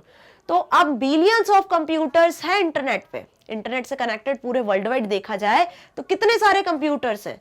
तो वो सर्वर सिस्टम जो इन आईपी एड्रेसेस को मैनेज करता है, जो इन आईपी एड्रेसेस को मैनेज करता है और इन आईपी एड्रेसेस को ट्रांसलेट करता है, किस में, इन आईपी एड्रेस को एक ह्यूमन रीडेबल टेक्स्ट में ट्रांसलेट करता है, जिसे डोमेन नेम कहते हैं। क्या कहते हैं, डोमेन नेम। तो आप इंटरनेट में जितनी भी वेबसाइट है, जितने भी वेब पेजेस है, उनको उनके डोमेन नेम, उनके यूआरएल, उनके वेब एड्रेस से जानते हो। तो domain name, URL, web address सब एक ही चीज है। जैसे सपोज आप अपने स्कूल की वेबसाइट सर्च करते हो तो क्या आप इस आईपी एड्रेस से सर्च करते हो, क्या नंबर्स के फॉर्म में सर्च करते हो, क्या नहीं। आप कैसे सर्च करते हो, अपने स्कूल के आईडी के नाम से, अपने स्कूल का जो डोमेन नेम होगा, जो वेबसाइट का नाम होगा, जो यूआरएल होगी, उसके हिसाब से आप सर्च करते हो, ठीक है। जैसे सपोज आप मैग्नेट ब्रेन्स को सर्च करते हो इंटरनेट पे तो magnetbrains.com से सर्च करते हो, तो ये डोमेन नेम हुआ magnetbrains.com, ठीक है। लेकिन डोमेन नेम सर्वर पे magnetbrains.com का भी क्या होगा, एक आईपी एड्रेस होगा जो डोमेन नेम सर्वर उसे मैनेज कर रहा होगा। तो डोमेन नेम सर्वर का काम सिर्फ इतना है कि जो न्यूमेरिक आईपी एड्रेस होता है, उन आईपी एड्रेस को ट्रांसलेट करना, उन आईपी एड्रेस को मैनेज करना ह्यूमन रीडेबल डोमेन नेम के फॉर्म में, ठीक है। जैसे magnetbrains.com, google.com, amazon.com, ncrt.nic.com, ये सब जो मैंने आपको बताया ये सब डोमेन नेम है और इन सब के इंडिविजुअल आईपी एड्रेसेस होते हैं। तो आईपी एड्रेस तो हम याद नहीं रख सकते, लेकिन google.com, magnetbrains.com, ncrt.nic.com ये तो हम याद रख सकते हैं ना, राइट। तो ये एक ह्यूमन रीडेबल फॉर्मेट होता है, टेक्सचुअल फॉर्मेट होता है, ओके। तो बेसिकली काम यही होता है किसका, डीएनएस का। ये आपको बहुत अच्छे से ध्यान रखना है। और ये जो डीएनएस है, domain name server, domain name system, ये कब वर्क करता है, ये कब हमारी हेल्प करता है, जब आप कोई वेबसाइट क्रिएट करते हो, कोई वेब पेज क्रिएट करते हो, या किसी वेबसाइट और वेब पेज को आप इंटरनेट सर्वर से एक्सेस करते हो। जब आप क्रिएट करते हो तो आपको होस्ट करने की जरूरत पड़ती है ना। जब सपोज आपने कोई वेबसाइट बनाई है, आपको उसको सर्वर सिस्टम पे होस्ट करना है, तो होस्ट करने के लिए आपको डोमेन नेम की जरूरत पड़ेगी। तो आप एक अच्छा सा डोमेन नेम क्रिएट करोगे और इंटरनेट पे स्पेस परचेज करोगे। स्पेस परचेज करोगे तो उस डोमेन नेम के अकॉर्डिंग आपको क्या मिलेगा, आईपी एड्रेस मिलेगा, है ना। तो इंटरनेट पे उस वेबसाइट को आईपी एड्रेस से सर्च किया, आईपी एड्रेस से जाना जाता है, लेकिन यूजर्स जो है, जो भी क्लाइंट्स है, वो उसे डोमेन नेम से सर्च करते हैं। समझ में आया, इंटरनली प्रोसेसिंग जो होती है वो आईपी एड्रेस से ही होती है। तो डोमेन नेम सर्वर का काम होता है क्या करना, आईपी एड्रेस को डोमेन नेम में ट्रांसलेट करना और उसी के अकॉर्डिंग वेब सर्वर तक इंफॉर्मेशन पहुंचाना। क्लियर हुआ अच्छे से। जैसे एग्जांपल मैंने adopiller.com का लिया हुआ है, into IP address like 198.20.90.34। Okay, next इसमें पूछा है कुकीज क्या होता है। तो कुकीज के बारे में सभी जानते हैं, ठीक है। A cookie is a text file containing a string of information which is transferred by the website to the browser when browse it। जब आप वेब ब्राउजर का यूज करते हो, क्यों यूज करते हो वेब ब्राउजर का? Google Chrome, Netscape, navigator, Mozilla Firefox, safari, opera, UC browser सब यूज करते होंगे ना, किसी न किसी वेब ब्राउजर का तो यूज करते हो। मोस्ट पॉपुलर वेब ब्राउजर क्या है? Google Chrome.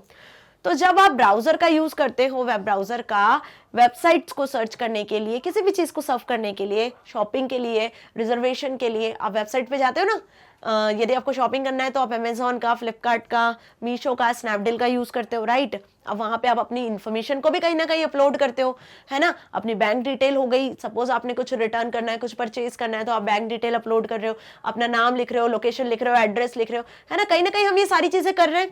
आपको कुछ न्यू चीज परचेज करनी है तो आप उसके लिए कुछ न्यू सर्च कर रहे हो, आपको कोई बुक परचेज करनी है, कुछ कंटेंट सर्च करना है तो आप किसी और वेबसाइट पे जाके बुक की सर्चिंग कर रहे हो। तो जब हम ऐसे मल्टीपल वर्क करते हैं इंटरनेट पे ब्राउजर की मदद से, आप कुछ सर्चिंग करते हो, कुछ परचेसिंग करते हो, तो उस टाइम पे क्या होता है, आपकी जो इन्फॉर्मेशन होती है, आपकी जो हिस्ट्री होती है, जो आप देख रहे हो ब्राउजर पे, ठीक है, वो कहीं ना कहीं एक टेक्स्ट फाइल के फॉर्मेट में सेव हो जाती है, स्टोर हो जाती है इंटरनेट पे, ठीक है? तो वो आपके कंप्यूटर सिस्टम पे स्टोर होती है, उसी को बेसिकली कहते हैं, उसी टेक्स्ट फाइल को हम कहते हैं cookie. Okay, so it help in customizing the information that will be display, for example, the choice of language for browsing, allowing the user to auto login, remembering the shopping preferences, displaying advertisement of one's interest, etc. अब जब दोबारा एक बार यदि cookies create हो गई और दोबारा जब आप वही चीज सर्च करते हो, तो सपोज आपने लॉग इन किया, ठीक है, तो जब आपने लॉग इन किया तो क्या हुआ कि आपको लॉग इन करने की जरूरत ही नहीं है, आप ऑटो लॉग इन हो गए। आपने उसी वेबसाइट पे वापस कुछ परचेज किया तो आपकी इंफॉर्मेशन ऑटोमेटिकली फिल हो गई, आपको फिल करने की जरूरत नहीं पड़ी, या सजेशंस में नीचे आपको आपकी इंफॉर्मेशन शो हो रही है, आपका एड्रेस शो हो रहा है। तो ऐसा होता है ना, ऐसा क्यों होता है? क्योंकि कहीं ना कहीं वो इंफॉर्मेशन आपकी फीड हो चुकी है, आपकी कहीं ना कहीं एक फाइल के फॉर्मेट में सेव हो चुकी है, जिसे कुकीज कहते हैं।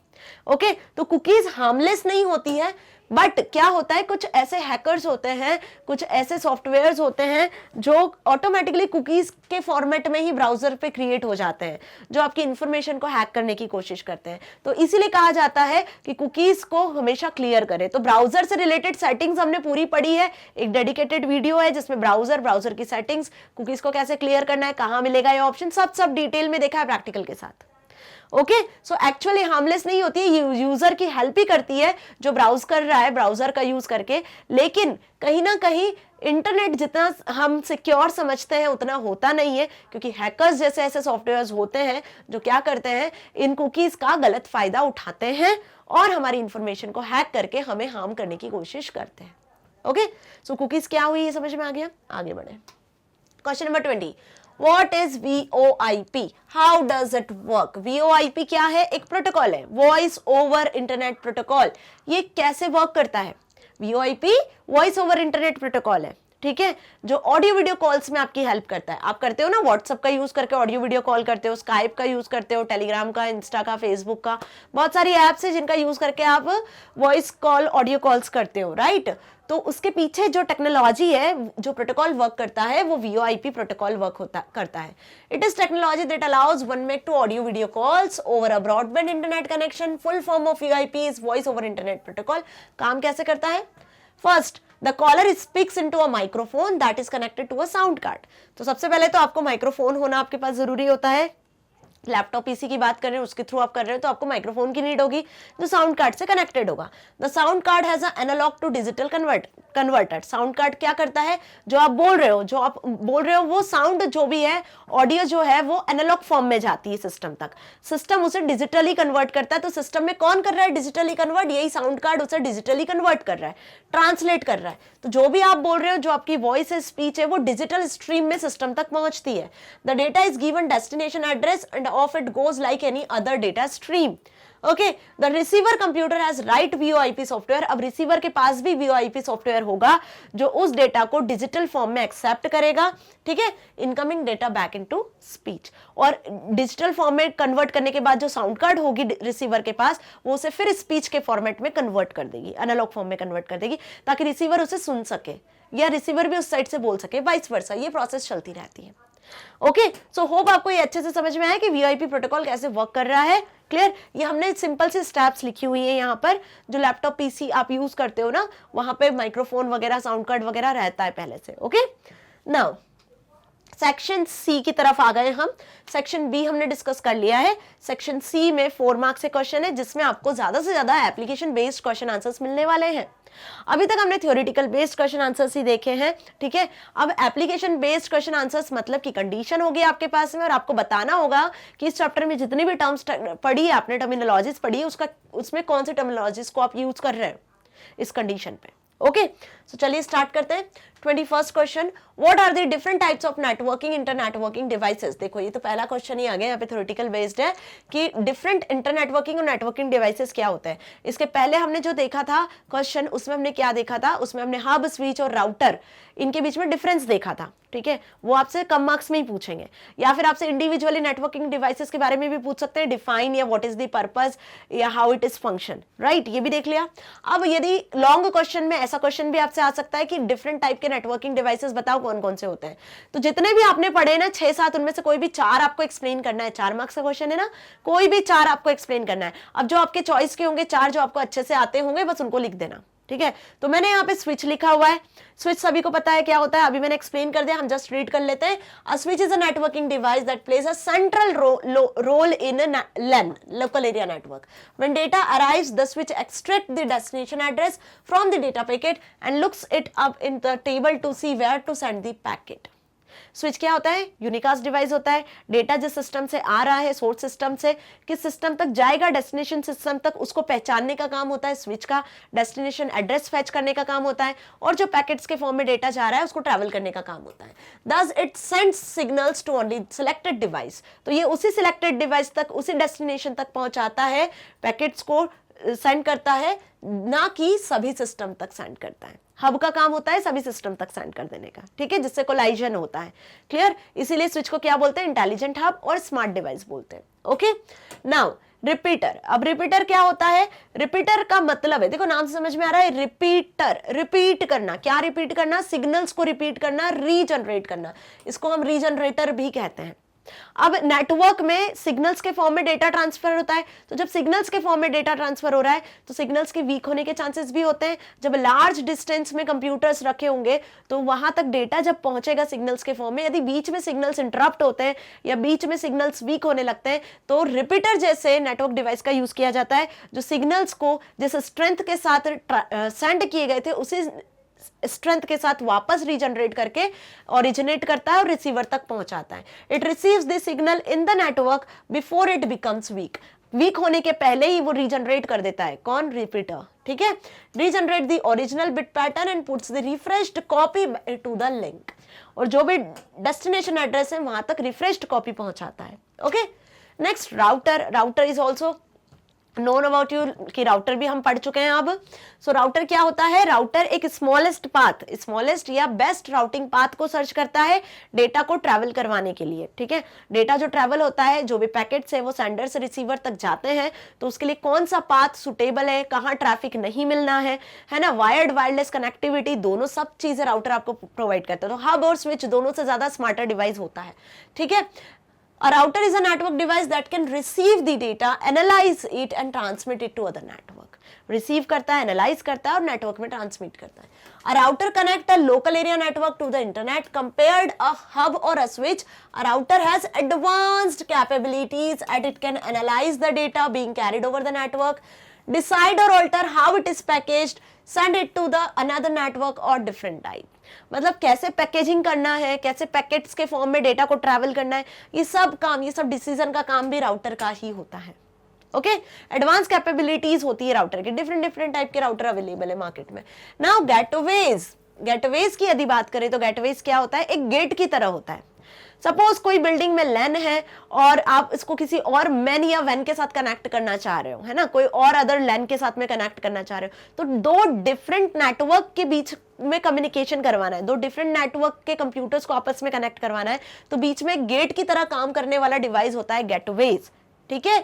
सो they relay packets among network that have different protocols, मतलब कि लैन एंड वैन, दो अलग अलग नेटवर्क जिनमें अलग अलग प्रोटोकॉल के थ्रू कनेक्टिविटी है ना, उस पे वर्क करने वाला गेटवे होता है। They accept a packet formatted from one protocol and convert it to packet formatted for another protocol before forwarding it. So gateway भी क्लियर है। ओके सो यहाँ पर आप कोई से भी 4 नेटवर्किंग डिवाइसेस को डिटेल में एक्सप्लेन करना यदि 4 मार्क्स में आता है तो। Now give 2 examples of PAN and LAN type of network. अब पैन क्या होता है और लैन क्या होता है? लैन पर बेस तो बहुत सारे क्वेश्चंस देख लिए हमने, लैन में वैन भी देख लिया। ओके पेन क्या होता है? पेन मतलब कि पर्सनल एरिया नेटवर्क। क्या होता है? Personal area network. ठीक है, इनके दो एग्जांपल देने। अब पर्सनल एरिया नेटवर्क कब क्रिएट करते हो आप? आपके घर में जो नेटवर्क क्रिएट हुआ है ना, सपोज आपके घर में 4 मेंबर्स हैं, चारों के पास एंड्रॉइड फोन है, चारों के फोन इंटरनेट से कनेक्टेड है।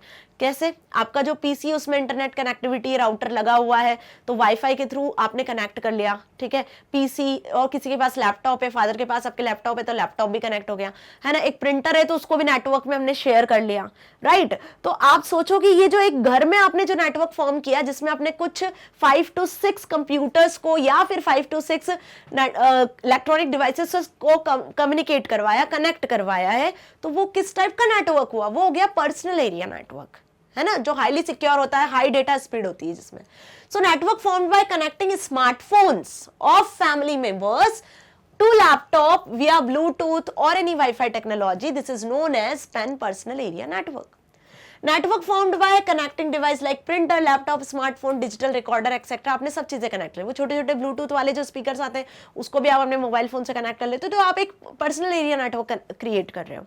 ओके अब लैन की बात करें तो लैन क्या होता है? एक बिल्डिंग में सपोज एक मल्टी स्टोरी बिल्डिंग है, उसमें 16 फ्लैट्स है। अब 16 फ्लैट में 16 डिवाइसेस हैं, अलग अलग तरीके के, अलग अलग पर्सन है, सबके पास में कम्युनिकेटिंग डिवाइसेस और सब आपस में कनेक्टेड है। ठीक है, तो network formed by computer in an office, in an building, network formed by computer in an bank, है ना, यहाँ पे बैंक भी आ सकता है, कोई ऑफिस भी आ सकता है। ठीक है, तो कोई भी बिल्डिंग, हॉस्पिटल के अंदर बोल सकते हो आप, स्कूल के अंदर बोल सकते हो, कोई ऑर्गेनाइजेशन, कोई फैक्ट्री, कोई ऑफिस, इनके अंदर जो कनेक्टिविटी होती है, जो नेटवर्क फॉर्म होता है, वो लैन में आता है। क्लियर? जिसकी रेंज ज्यादा होती है और इसकी रेंज कम होती है। तो एक क्वेश्चन तो ये बना कि पैन और लैन के एग्जाम्पल बताओ, हमने एग्जाम्पल डिस्कस किया। अब इसको ऐसे भी पूछ सकते हैं कि differentiate between PAN and LAN, PAN और लैन में क्या डिफरेंस है? तो ध्यान रखना, ये क्वेश्चन आपसे 2 पार्ट में पूछा है, तो पहले पार्ट में आपको एग्जाम्पल ही लिखना है जैसे मैंने बताए, और दूसरे पार्ट में आपको क्या लिखना है? डिफरेंस लिखना है। मतलब यहां आपको इसको डिटेल में समझाना है, डिफरेंस पॉइंट ऑफ व्यू से। That is PAN stands for personal area network, LAN stands for local area network. A PAN is a computer network organized around an individual person, where a small network is formed by connecting various devices of individual like laptop, printer, smartphone, digital recorder, etc. और LAN क्या होता है? LAN interconnects some standalone computers with a confined physical area up to kilometers. A LAN inside a university or a LAN inside a hospital, school, organization, industry, etc. ठीक है, तो ये difference हो गया।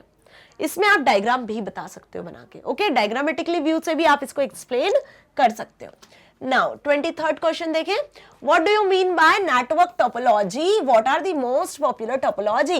अब देखो, टोपोलॉजी के बारे में आप सोच रहे होंगे कि फिर से क्वेश्चन आया, तो टोपोलॉजी का क्वेश्चन 2 तरीके से आया ना, what are the most important topologies, है ना। तो हमने वहां पे 3 टोपोलॉजीज एक्सप्लेन किया था, 3 मार्क्स में पूछा था। अब यहाँ पे आपसे 4 मार्क्स में क्वेश्चन पूछा है, तो आपको यहाँ पे पहले तो ये पूछा है कि what do you mean by network topology, network topology होता क्या है, सिर्फ इतना ही। What do you mean by network topology 2 marks में भी पूछ सकते हैं। ओके अब यहाँ पे आपको मोस्ट पॉपुलर टोपोलॉजीज कौन कौन सी है वो बताना है, मतलब यहाँ आपको सारी टोपोलॉजीज को डिटेल में एक्सप्लेन करना है। तो बहुत अच्छे से समझ लो कि यहाँ पे हमने टोपोलॉजी की डेफिनेशन लिखी है कि टोपोलॉजी क्या होता है, कंप्यूटर्स का अरेंजमेंट होता है नेटवर्क में, नेटवर्क में जो कंप्यूटर है वो किस तरीके से अरेंज्ड है, दैट इज कॉल्ड टोपोलॉजी। तो it refers the way in which computers attached to the network are interconnected. Most popular topology है bus, ring, star, mesh and tree और हाइब्रिड टोपोलॉजी। ठीक है, तो टाइप्स ऑफ नेटवर्क टोपोलॉजी क्या हो गया, ये सारी टोपोलॉजीज आप जैसे देख रहे हो, बस टोपोलॉजी जिसको लीनियर टोपोलॉजी कहते हैं, एक मेन केबल होती है, रिंग टोपोलॉजी एक रिंग के फॉर्म में कंप्यूटर्स आपस में कनेक्टेड होते हैं, हाइब्रिड टोपोलॉजी जिसमें एक से ज्यादा, है ना, ट्री और हाइब्रिड ये एक ही है, जिसमें क्या होता है एक से ज्यादा टोपोलॉजीज को आप यूज कर रहे हो, बस, रिंग, स्टार का यूज आप एक बार में कर रहे हो। ठीक है, तो ट्री टोपोलॉजी को देखो, ये ट्री टोपोलॉजी जिसमें क्या है एक मेन रूट होता है, फिर ब्रांचेस होती हैं, फिर सब ब्रांचेस होती हैं, तो यहाँ पे आप मल्टीपल टोपोलॉजीज का यूज कर सकते हो, इसीलिए इसे हाइब्रिड भी कहा है। ओके इसके बाद आती है मैश टोपोलॉजी जिसमें हर एक कंप्यूटर सिस्टम आपस में कनेक्टेड होते हैं। स्टार टोपोलॉजी जिसमें एक मेन सेंट्रल कंप्यूटर होता है जिससे सारे कंप्यूटर्स आपस में कनेक्टेड होते हैं। ओके, तो बस, रिंग और स्टार के बारे में तो हम पढ़ चुके हैं, बाकी मैश और हाइब्रिड के बारे में भी पढ़ लेते हैं। सो पांचों टोपोलॉजीज को आपको 4 मार्क्स में जब क्वेश्चन आएगा तो डिटेल में एक्सप्लेन करके आना है स्टूडेंट्स। ओके, सो बस और लीनियर टोपोलॉजी क्यों कहते हैं इसको, क्योंकि यहाँ पे सिक्वेंशियली डेटा क्या होता है, ट्रांसफर होता है। Okay, so in this topology, all devices on a network are connected to a single continuous cable called bus. इसको एक सिंगल लाइन कहते हैं, बैकबोन कहते हैं, बस कहते हैं, तीनों कहते हैं, तो कंफ्यूज नहीं होना है। Transmission from any station travels the length of the bus is both direction can be received by other station. तो ये एक केबल में कंप्यूटर सिस्टम कनेक्टेड है, तो आप दोनों डायरेक्शन में यहाँ पे डेटा ट्रैवल होता है, लेकिन सिक्वेंशियली। ओके, कैसे? Sequentially. The destination device on identifying the address on data copies the data on its disk. When the data package reaches the either end of the terminal, at the end absorbs the signal, removing from the bus. This topology can be used for a smaller network. ठीक है, कैसे data travel हो रहा है समझ में आ गया। एक सिंगल लाइन में डेटा ट्रैवल हो रहा है। सपोज ये एक सेंडर सिस्टम है, यहाँ पे ये रिसीवर सिस्टम है। ठीक है, तो ये डेटा यहाँ तक जाएगा। इस सिस्टम को डेटा ट्रैवल करना है तो पहले वो यहाँ पे आएगा, फिर वो इस सिस्टम के पास जाएगा, फिर यहाँ से वो यहाँ पर पहुंचेगा। तो ये जो है, ये रिसीवर है, ये सेंडर है, तो ये प्रोसेस पूरी फॉलो होती है, किस तरीके से डेटा ट्रैवल हो रहा है। और मोस्ट कॉमनली यूज्ड टोपोलॉजी होती है, इनएक्सपेंसिव होती है। इसके बाद आती है रिंग टोपोलॉजी। जैसे देखा कि एक लूप के फॉर्म में, एक रिंग के फॉर्म में कंप्यूटर्स क्लोज लूप के फॉर्म में कनेक्टेड होते हैं। ठीक है, now the destination station copies the packet content on recognising it's address on the packet. After the packet travels a full circle it's removed at the source station. जब वो पूरा circle घूम लेता है एक पैकेट पूरा डेटा, तब remove होता है, क्योंकि कोई सिस्टम ही नहीं होता है, राइट। स्टार टोपोलॉजी क्या? In this topology each workstation is directly linked to the central node. तो वो सेंट्रल नोड हब होता है, right.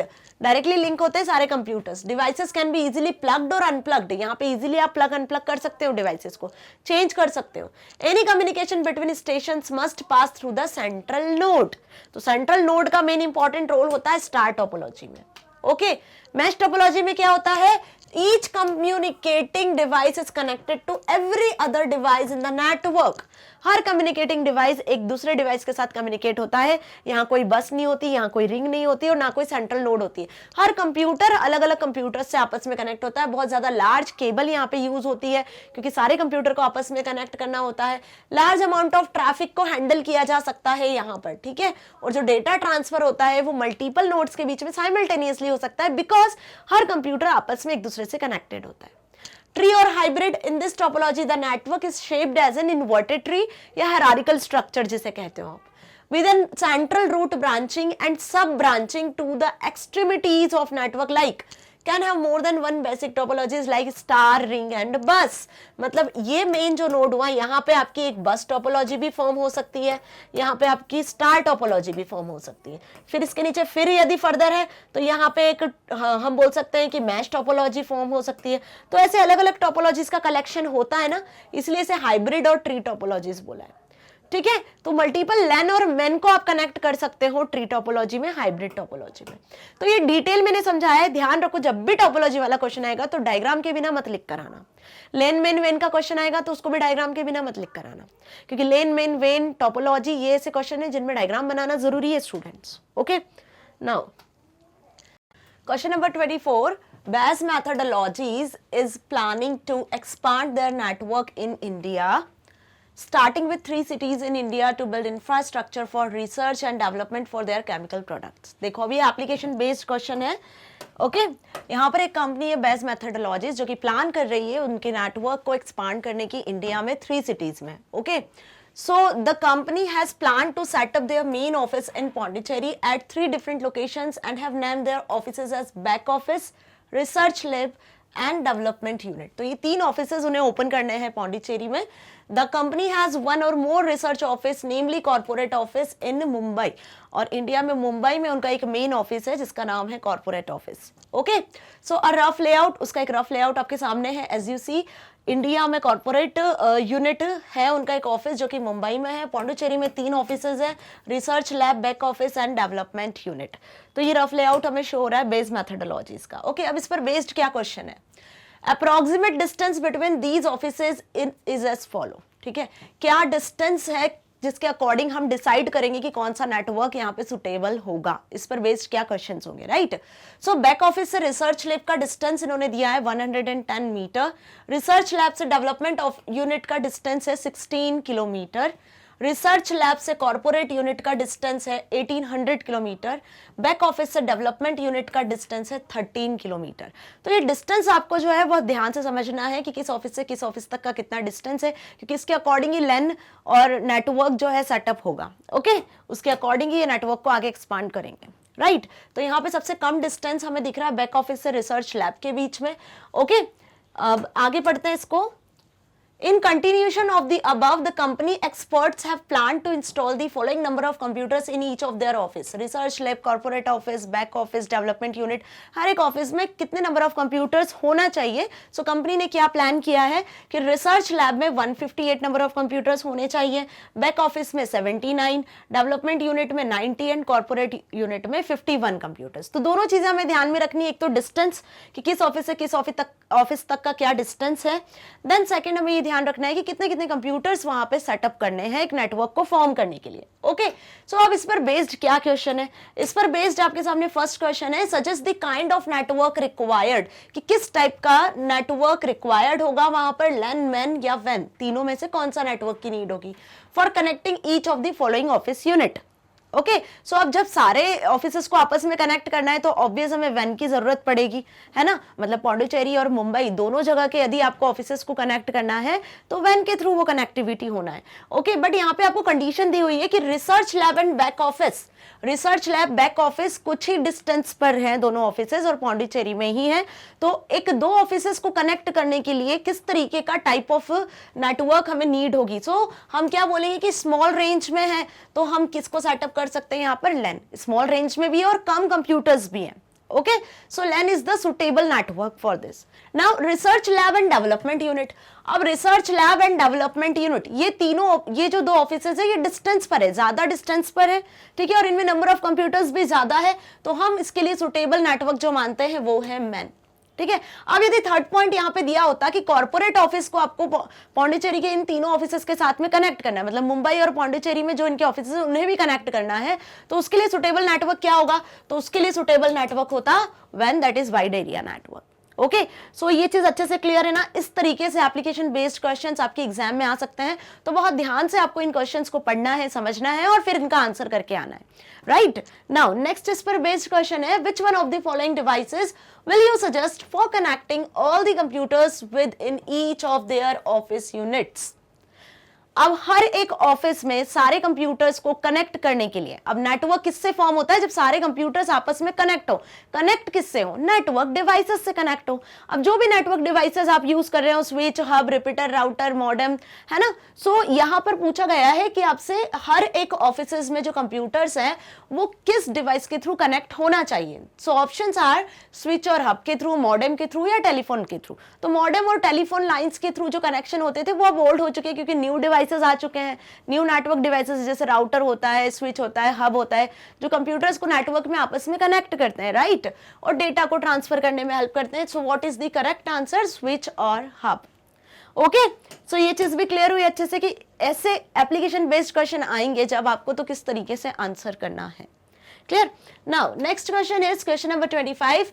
Software development company has set up its new center at Raipur for its office and web based activities. देखो एक software development company है जिसने रायपुर में एक नया ऑफिस क्रिएट किया है ना, वेब बेस्ड एक्टिविटीज के लिए। It has 4 blocks of buildings named Block A, Block B, Block C and Block D. मतलब रायपुर में जो उन्होंने नया ऑफिस सेट किया है वहां पे 4 ब्लॉक्स है, block A, B, C, D, ठीक है।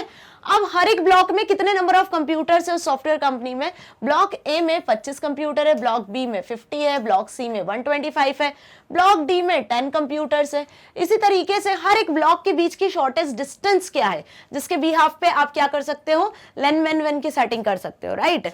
तो शॉर्टेस्ट डिस्टेंस भी आपको दी हुई है between various blocks in metres. देखो जो डिस्टेंस है वो मीटर्स में, किलोमीटर्स में नहीं है, मीटर्स में।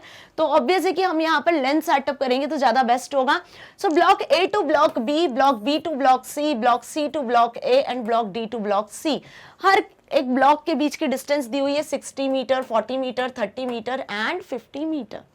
Okay, so now what's the question based on this condition? First, suggest the type of network to connect all the blocks which suitable region. आपको ये बताना है कि कौन सा नेटवर्क, कौन सा टाइप का नेटवर्क आप यहाँ पर यूज करोगे सारे कंप्यूटर्स को कनेक्ट करने के लिए, सभी ब्लॉक के कंप्यूटर को कनेक्ट करने के लिए, block A B C D के. तो अभी हमने देखा कि block A B C D में कंप्यूटर्स की नंबर ऑफ कंप्यूटर्स भी कम है और इनके बीच का जो डिस्टेंस है वो भी क्या है, ब्लॉक्स के बीच का वो भी कम है. ठीक है, तो यहाँ पे हम क्या यूज करेंगे, तो शॉर्ट रेंज के लिए, शॉर्ट डिस्टेंस के लिए जो नेटवर्क यूज किया जाता है लेन, जो कि सिक्योर होता है और जिसमें डेटा ट्रांसफर स्पीड भी फास्ट होती है, डेटा ट्रांसमिशन की जो स्पीड होती है वो भी फास्ट होती है, सिक्योर भी होता है, कम केबल यूज होती है, एक्सपेंसिव भी नहीं होता है. ठीक है, तो यहाँ पे हम कौन सा टाइप ऑफ नेटवर्क यूज करेंगे, लेन यूज करेंगे. ओके, क्यों यूज करेंगे, रीजन मैंने आपको बता दिया. Okay, second, the company is planning to link all the blocks through a secure and high speed wired medium. अब कंपनी क्या प्लान कर रही है, सारे ब्लॉक्स के कंप्यूटर्स को सिक्योरली और हाई स्पीड वायर्ड मीडियम से कनेक्ट करना, हाई स्पीड वायर्ड मीडियम से कनेक्ट करने के लिए.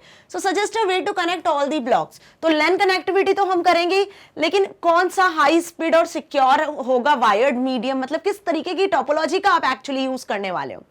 तो बस टोपोलॉजी हमने देखा था, बस टोपोलॉजी में वायर तो कम लगता ही है, ओके, लेकिन मेन केबल की जरूरत होती है, मेन केबल से आप सारे कंप्यूटर्स को कनेक्ट करते हो. लेकिन बस टोपोलॉजी में रिस्क होता है, एक छोटा सा रिस्क, यदि मेन केबल में कोई प्रॉब्लम होती है तो इन दैट केस कि आपके पूरा होल नेटवर्क फेल होने के चांसेस होते हैं. पहला तो ये.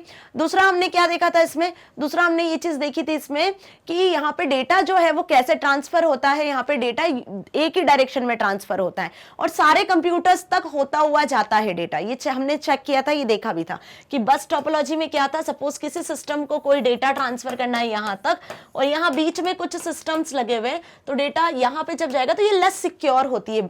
कौन सी, बस टोपोलॉजी. हमें यहाँ पर सिक्योरिटी के पर्पज से भी देखना है और हाई स्पीड भी देखना है.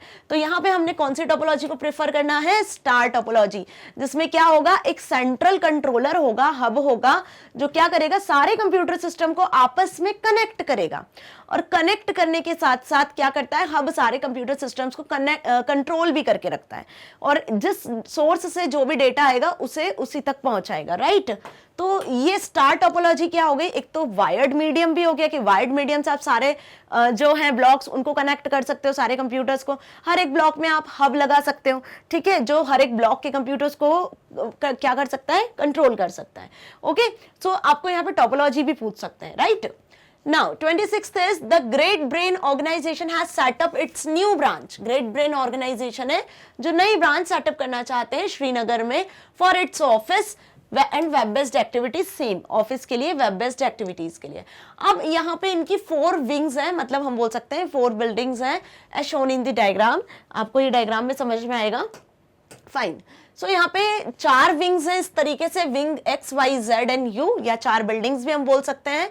ठीक है, जहां पे इनको क्या करना है, ऑफिस बनाना है और यहाँ पे कुछ कंप्यूटर्स होंगे वेब बेस्ड एक्टिविटी के लिए. ये कंपनी ऑर्गेनाइजेशन है ग्रेट ब्रिटेन. क्लियर.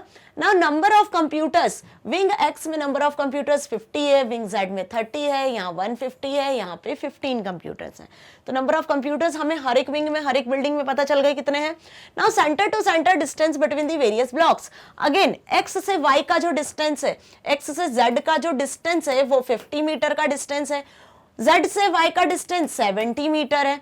Y से Z का डिस्टेंस, Y से X का डिस्टेंस, ये जो डिस्टेंस है ये 125 मीटर है. ठीक है, Y से U का डिस्टेंस 80 मीटर है. X से U का डिस्टेंस 175 मीटर है और Z से U का डिस्टेंस कितना दिया हुआ है, Z से U का डिस्टेंस 90 मीटर दिया हुआ. तो इस तरीके से इनके डिस्टेंसेस आपको बताए हुए हैं. ठीक है, अब यहाँ पे कौन सा, वही सेम कि कौन सी टोपोलॉजी सूट होगी, कुछ टाइप का नेटवर्क आपको यूज करना है. ओके, वही क्वेश्चन है. सो होप ये भी आंसर आपने कर लिए होंगे. So suggest the most suitable cable layout of connection between the wings and topology. तो सपोज सबसे मेन इंपॉर्टेंट चीज की कम रेंज में कनेक्टेड है तो हम लैन को ही सुटेबल मानेंगे. ठीक है, और यहाँ पे आप स्टार और बस दोनों तरीके की टोपोलॉजीज का यूज कर सकते हो.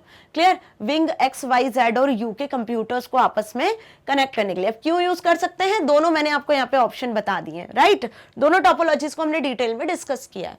Now next is suggest the placement of following devices with justification. अब यहाँ पे आप कनेक्ट करने के लिए कंप्यूटर्स को कौन सा नेटवर्क डिवाइस का यूज करोगे? क्या आप रिपीटर यूज करोगे हर एक विंग के लिए, हर एक बिल्डिंग के लिए? So as per suggested layout separate repeaters need not to be installed. तो जो हमने लेआउट देखा अभी विंग XYZ और यू का बिल्डिंग का, तो उसके लिए क्या आपको अलग अलग रिपीटर की जरूरत पड़ेगी? नहीं, सेपरेट रिपीटर लगाने की जरूरत नहीं है। हम हर एक बिल्डिंग में हब को कनेक्ट करेंगे, तो हब क्या करेगा? सारे कंप्यूटर सिस्टम्स को आपस में कनेक्ट करके रखेगा हर एक बिल्डिंग के, ठीक है? फिर सबकी एक सेंट्रल कनेक्टिविटी कर देंगे। क्लियर? एक रिपीटर ही यूज होगा जिसकी वजह से। So at each building will be having a hub that act as a repeater and one hub per wing. आप क्या कर रहे हो? वन हब एक विंग के लिए, एक बिल्डिंग के लिए यूज करोगे। ओके, सो ये चीज भी क्लियर हुई अच्छे से। ओके, सो देखो अब जो एप्लीकेशन बेस्ड क्वेश्चन है उसमें आपको बेसिकली यही पूछा जाएगा। जरूरी हो सकता है यही क्वेश्चन आपके एग्जाम में आ जाए, और नहीं भी आता है तो क्वेश्चन का पैटर्न यही रहेगा। बस आपसे कंपनी का नाम चेंज कर देंगे, ठीक है? किस तरह, बस पूछेंगे कि आपसे यही एक चीज पूछेंगे कि किस तरीके का नेटवर्क है, कौन सी टोपोलॉजी यूज होगी, कौन से नेटवर्क डिवाइसेस का यूज करना है। तो आपको इन तीनों को अच्छे से करना है। मैंने क्यों बार बार आपको कहा है कि type of network, type of topologies and different type of network devices, इनको इसलिए अच्छे से करना क्योंकि इन पर बेस्ड एप्लीकेशन बेस्ड क्वेश्चंस आएंगे। ओके, जिसमें आपको हर एक टोपोलॉजी, हर एक टाइप ऑफ नेटवर्क और क्या, कौन से नेटवर्क डिवाइस का क्या काम है, वो बेसिकली याद होना चाहिए। उसी के बिहाफ पे आप इन आंसर्स को बहुत अच्छे से और बहुत स्मूथली कर पाओगे। Okay, now question number 27, differentiate between web browser and web server. Right any two popular web browsers. अब वेब ब्राउजर और वेब सर्वर में क्या डिफरेंस है? अब सभी को अच्छे से क्लियर है कि वेब सर्वर मतलब कि www, जहां पे ऑलमोस्ट सारी वेबसाइट्स स्टोर होती है वेब पेजेस के फॉर्म में, और वो वेब पेजेस लिखे जाते हैं एक स्पेशलाइज्ड लैंग्वेज में, बेसिकली HTML लैंग्वेज होती है। अब उस वेब सर्वर से यदि आपको उन वेबसाइट को एक्सेस करना है तो हम एक स्पेशल टाइप के सॉफ्टवेयर का यूज करते हैं, चाहे उसका यूज आप अपने मोबाइल फोन पे करो, लैपटॉप पे करो या पीसी पे करो, तो उस सॉफ्टवेयर का नाम होता है वेब ब्राउजर। अब वेब ब्राउजर बहुत सारे मार्केट में अवेलेबल है, आप किसी का भी यूज कर सकते हो। सबसे most popular web browser Google Chrome है, जिसका आप जनरली यूज करते हो, जो आपको फोन पे भी अवेलेबल होता है। यूसी ब्राउजर होता है ना, गूगल क्रोम होता है, मोजिला फायरफॉक्स होता है, नेटस्केप नेविगेटर, ओपेरा, सफारी, बहुत सारे होते हैं। राइट, तो अब वेब ब्राउजर और वेब सर्वर बेसिक्स बता दिया मैंने। अब इसके बिहाफ पे आपको डिफरेंस लिखना है। अब ये क्वेश्चन 4 मार्क्स में पूछा है, ये क्वेश्चन आपसे 3 में भी पूछ सकते हैं, ये 2 में भी पूछ सकते हैं। आपको यहाँ पे 4 डिफरेंस तो प्रिपेयर करके ही जाना है एग्जाम में, ताकि 4 में से यदि 3 या 2 मार्क्स में जैसे भी क्वेश्चन आता है, so you can give the answer easily. Right, so web browser क्या होता है? It refers to a program और a software that is used for accessing document such as web pages. Web server पे जो भी website, web pages होते हैं, उन्हें एक्सेस करना है, तो उन्हें एक्सेस करने के लिए हम जिस सॉफ्टवेयर का यूज करते हैं, जिस प्रोग्राम का यूज करते हैं, वो वेब ब्राउजर होता है। Okay, available on world wide web. Now, a web server refers to a computer running a server software to run website. Web server क्या है? ये वो कंप्यूटर होता है ना, जिस पर एक सर्वर सॉफ्टवेयर रन होता है, ठीक है, जहां पर सारी वेबसाइट्स स्टोर होती हैं। A web server store website and process and deliver web pages as per users request. तो यही वेब सर्वर जो कंप्यूटर सिस्टम होता है, इसमें जो सॉफ्टवेयर होता है, वही सॉफ्टवेयर क्या करता है? यूजर की रिक्वेस्ट को, जो वेब ब्राउजर से रिक्वेस्ट आ रही है URL के थ्रू, उस रिक्वेस्ट को फुलफिल करता है, यूजर की रिक्वेस्ट के अकॉर्डिंग वेब पेजेस को डिलीवर करता है। Okay, now when a user request a web page from a particular website, the web browser retrieves the necessary content from a web server and then display the desired page on the user's device. तो web browser ही क्या करता है? Web server से उस information को collect करता है, collect करके रेंडर करके आपके सामने डिस्प्ले करता है। ओके, किस फॉर्मेट में? जिस फॉर्मेट में यूजर अंडरस्टैंडेबल फॉर्मेट में, राइट, जिसमें आप समझते हो उस पे जो भी इंफॉर्मेशन लिखी हुई है। किस फॉर्मेट में होती है? वो हाइपर मीडिया के फॉर्म में होती है, कुछ ऑडियो, टेक्स्ट, वीडियो के फॉर्मेट में इंफॉर्मेशन होती है। Okay, now when a client computer request a web page through URL, client computer मतलब वेब ब्राउजर, ठीक है, जिस सिस्टम से आप वर्क कर रहे हो, जहां आप वेब ब्राउजर सॉफ्टवेयर को यूज कर रहे हो, तो जब आप रिक्वेस्ट करते हो वेब ब्राउजर के थ्रू, तो रिक्वेस्ट किस फॉर्म में करते हो? URL के फॉर्म में। तो हर एक वेबसाइट की अपनी URL होता है, अपना वेब एड्रेस होता है। Then web server delivers and asks the web page using one or more protocols such as HTTP. तो वेब सर्वर जो होता है वो इस URL को कैसे समझता है? किस प्रोटोकॉल की मदद से आपकी रिक्वेस्ट को फुलफिल करता है? HTTP प्रोटोकॉल की मदद से, जिसे हाइपर टेक्स्ट ट्रांसफर प्रोटोकॉल कहते हैं। तो URL के पहले आप सभी ने देखा है ना, HTTP प्रोटोकॉल लिखा हुआ होता है, और HTTPS hyper text transfer protocol secure. Okay, so difference clear है, इजीली लिख सकते हो आप। नाउ पॉपुलर वेब ब्राउजर भी पूछा है आपसे यहाँ पे, तो पॉपुलर वेब ब्राउजर में Google Chrome is the popular most popular web browser जो जनरली सबसे ज्यादा यूज हो रहा है। उसके बाद Mozilla Firefox, Bing, internet Explorer, Edge, Opera, Safari, बहुत सारे वेब ब्राउजर्स हैं। ओके, अलग अलग प्लेटफॉर्म के लिए अवेलेबल है, right. Now next is identify domain names and URLs from the following list. अब देखो ये क्वेश्चन भी मोस्ट इंपॉर्टेंट है, 110% आपकी एग्जाम में इस तरीके का क्वेश्चन आने वाला है। ओके, तो इस क्वेश्चन को ना बहुत बहुत बहुत ध्यान से समझ लेना। ये जो टेस्ट पेपर में जितने भी क्वेश्चंस थे ना, सब आपके एग्जाम पेपर पैटर्न को ध्यान में रखकर ही बनाए गए, जो सैंपल पेपर आया उसको ही ध्यान में रख के बनाए गए। ओके, सो सारे क्वेश्चंस आपको अच्छे से करना है और इन पर बेस्ड जितने भी क्वेश्चंस आपको मिलते हैं बुक में, जितने भी मैंने करवा दिए एनसीईआरटी सॉल्यूशंस वगैरह, सब अच्छे से कर लेना है। फाइन। सो अब यहाँ पे आपको डोमेन नेम और यूआरएल पहचानना है। कुछ 5-6 ऑप्शंस आपके सामने हैं।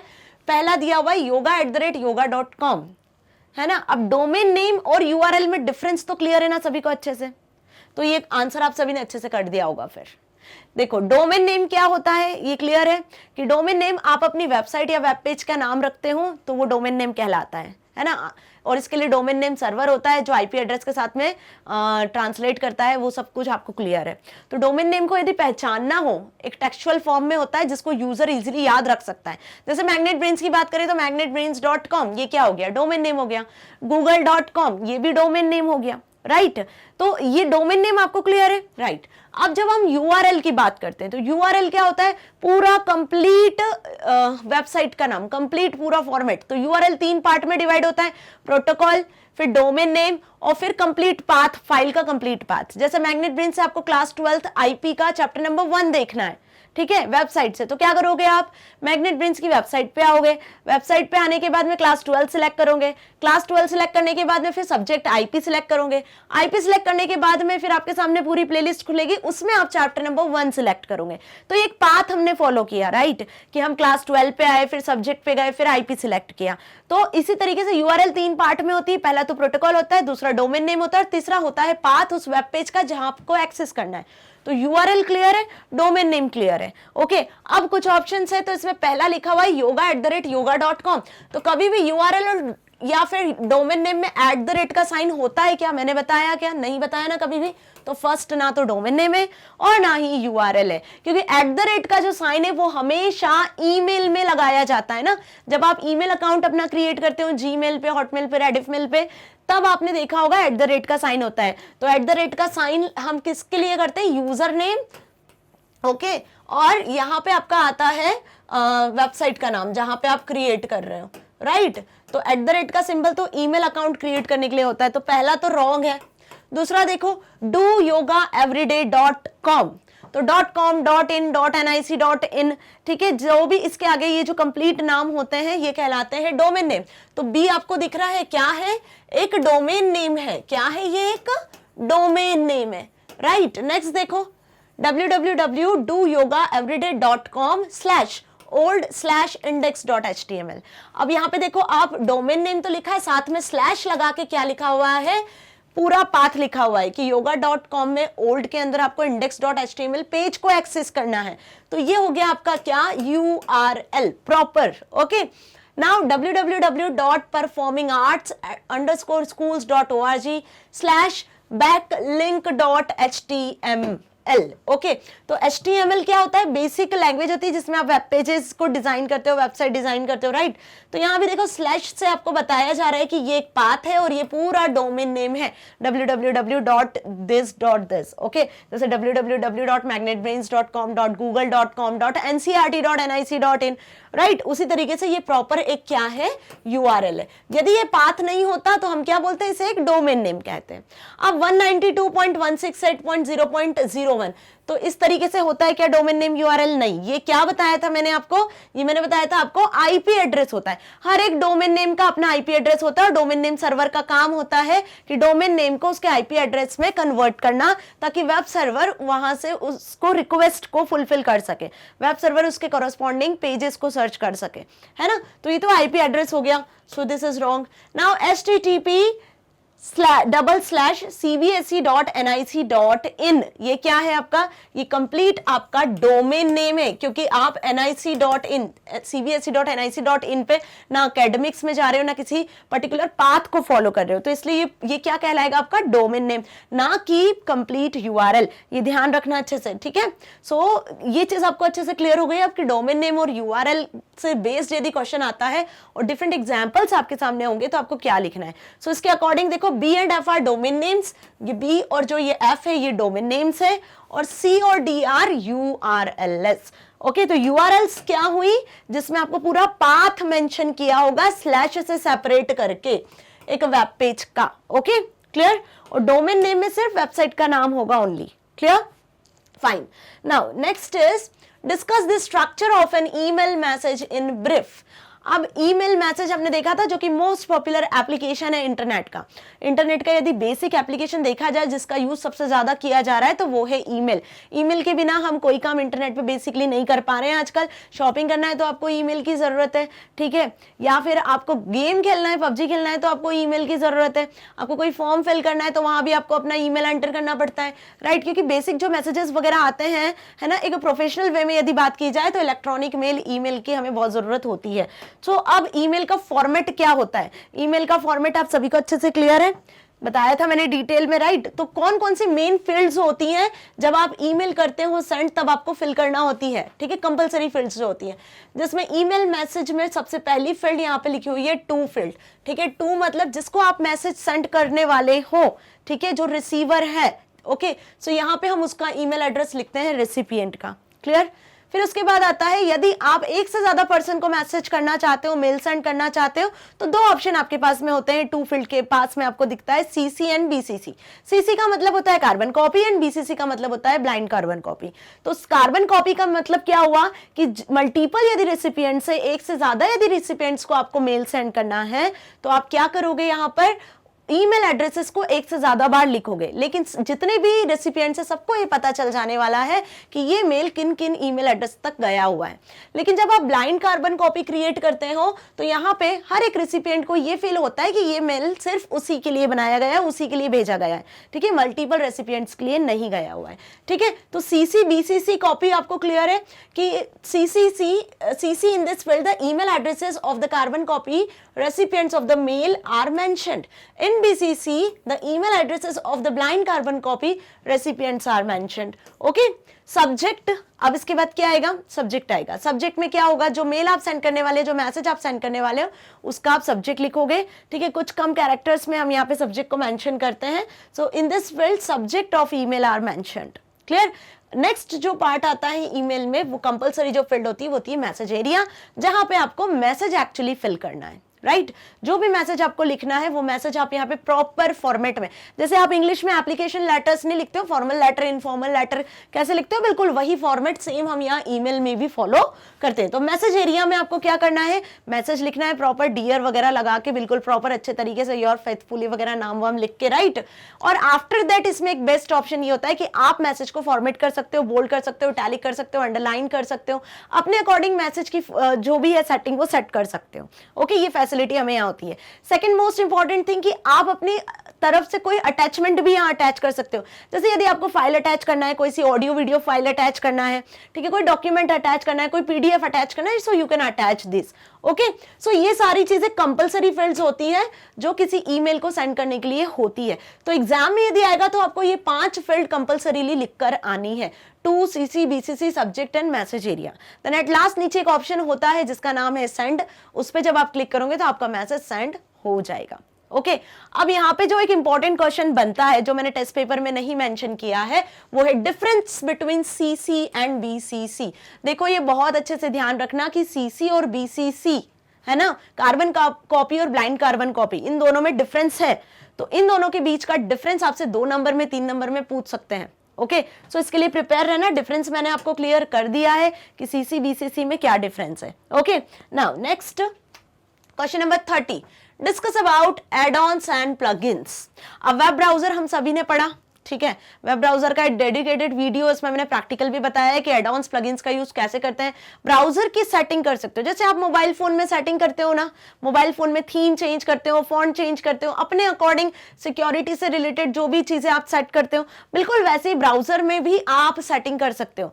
वैसे तो हम डिफॉल्ट ब्राउजर जैसा हम इंस्टॉल करते हैं वैसे ही यूज कर लेते हैं, बट यदि ब्राउजर में आपको कुछ सेटिंग करना है तो यू कैन डू दिस। अब ब्राउजर में यदि आपको कोई नया सॉफ्टवेयर ऐड करना है, कोई नया प्रोग्राम ऐड करना है, या फिर आप चाहते हो कि ब्राउजर में आप साउंड सुन सकते हो, ठीक है, तो फ्लैश प्लेयर यदि आपको ऐड करना है, ठीक है, तो इस तरीके से एडॉन्स एंड प्लगइन्स वाला जो ऑप्शन है वो बहुत हेल्पफुल होता है।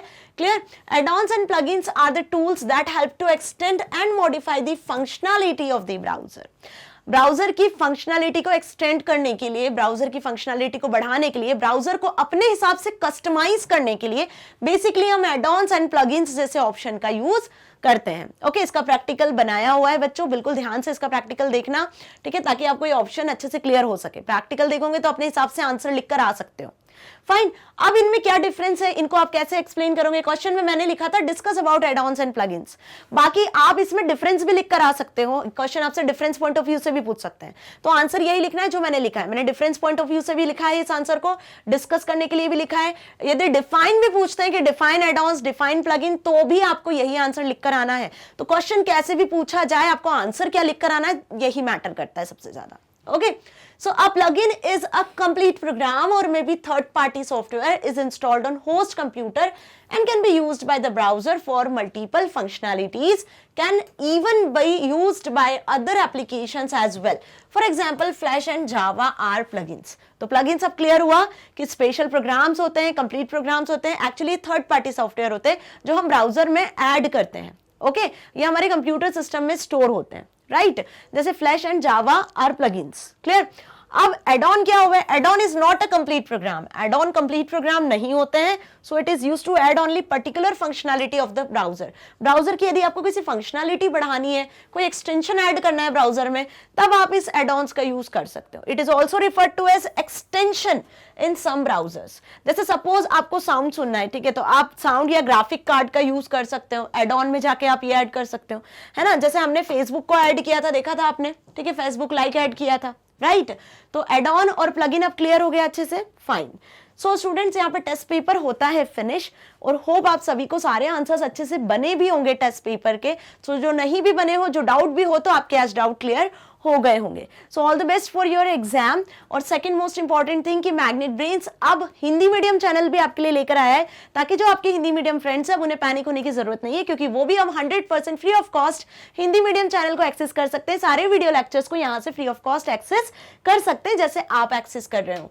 ओके, सो मैग्नेट ब्रेन्स आपको किंडरगार्टन से लेकर क्लास 12 तक free of cost education provide कर रहा है, ताकि आप अपने एग्जाम में बहुत अच्छे मार्क्स को स्कोर कर सकते हो, साथ ही साथ अपनी लाइफ में कुछ बहुत अच्छा अचीव कर सकते हो। सो स्टूडेंट्स, मिलेंगे नेक्स्ट वीडियो में बहुत ही अच्छी जानकारी के साथ। तब तक के लिए stay here, stay happy. Thank you so much.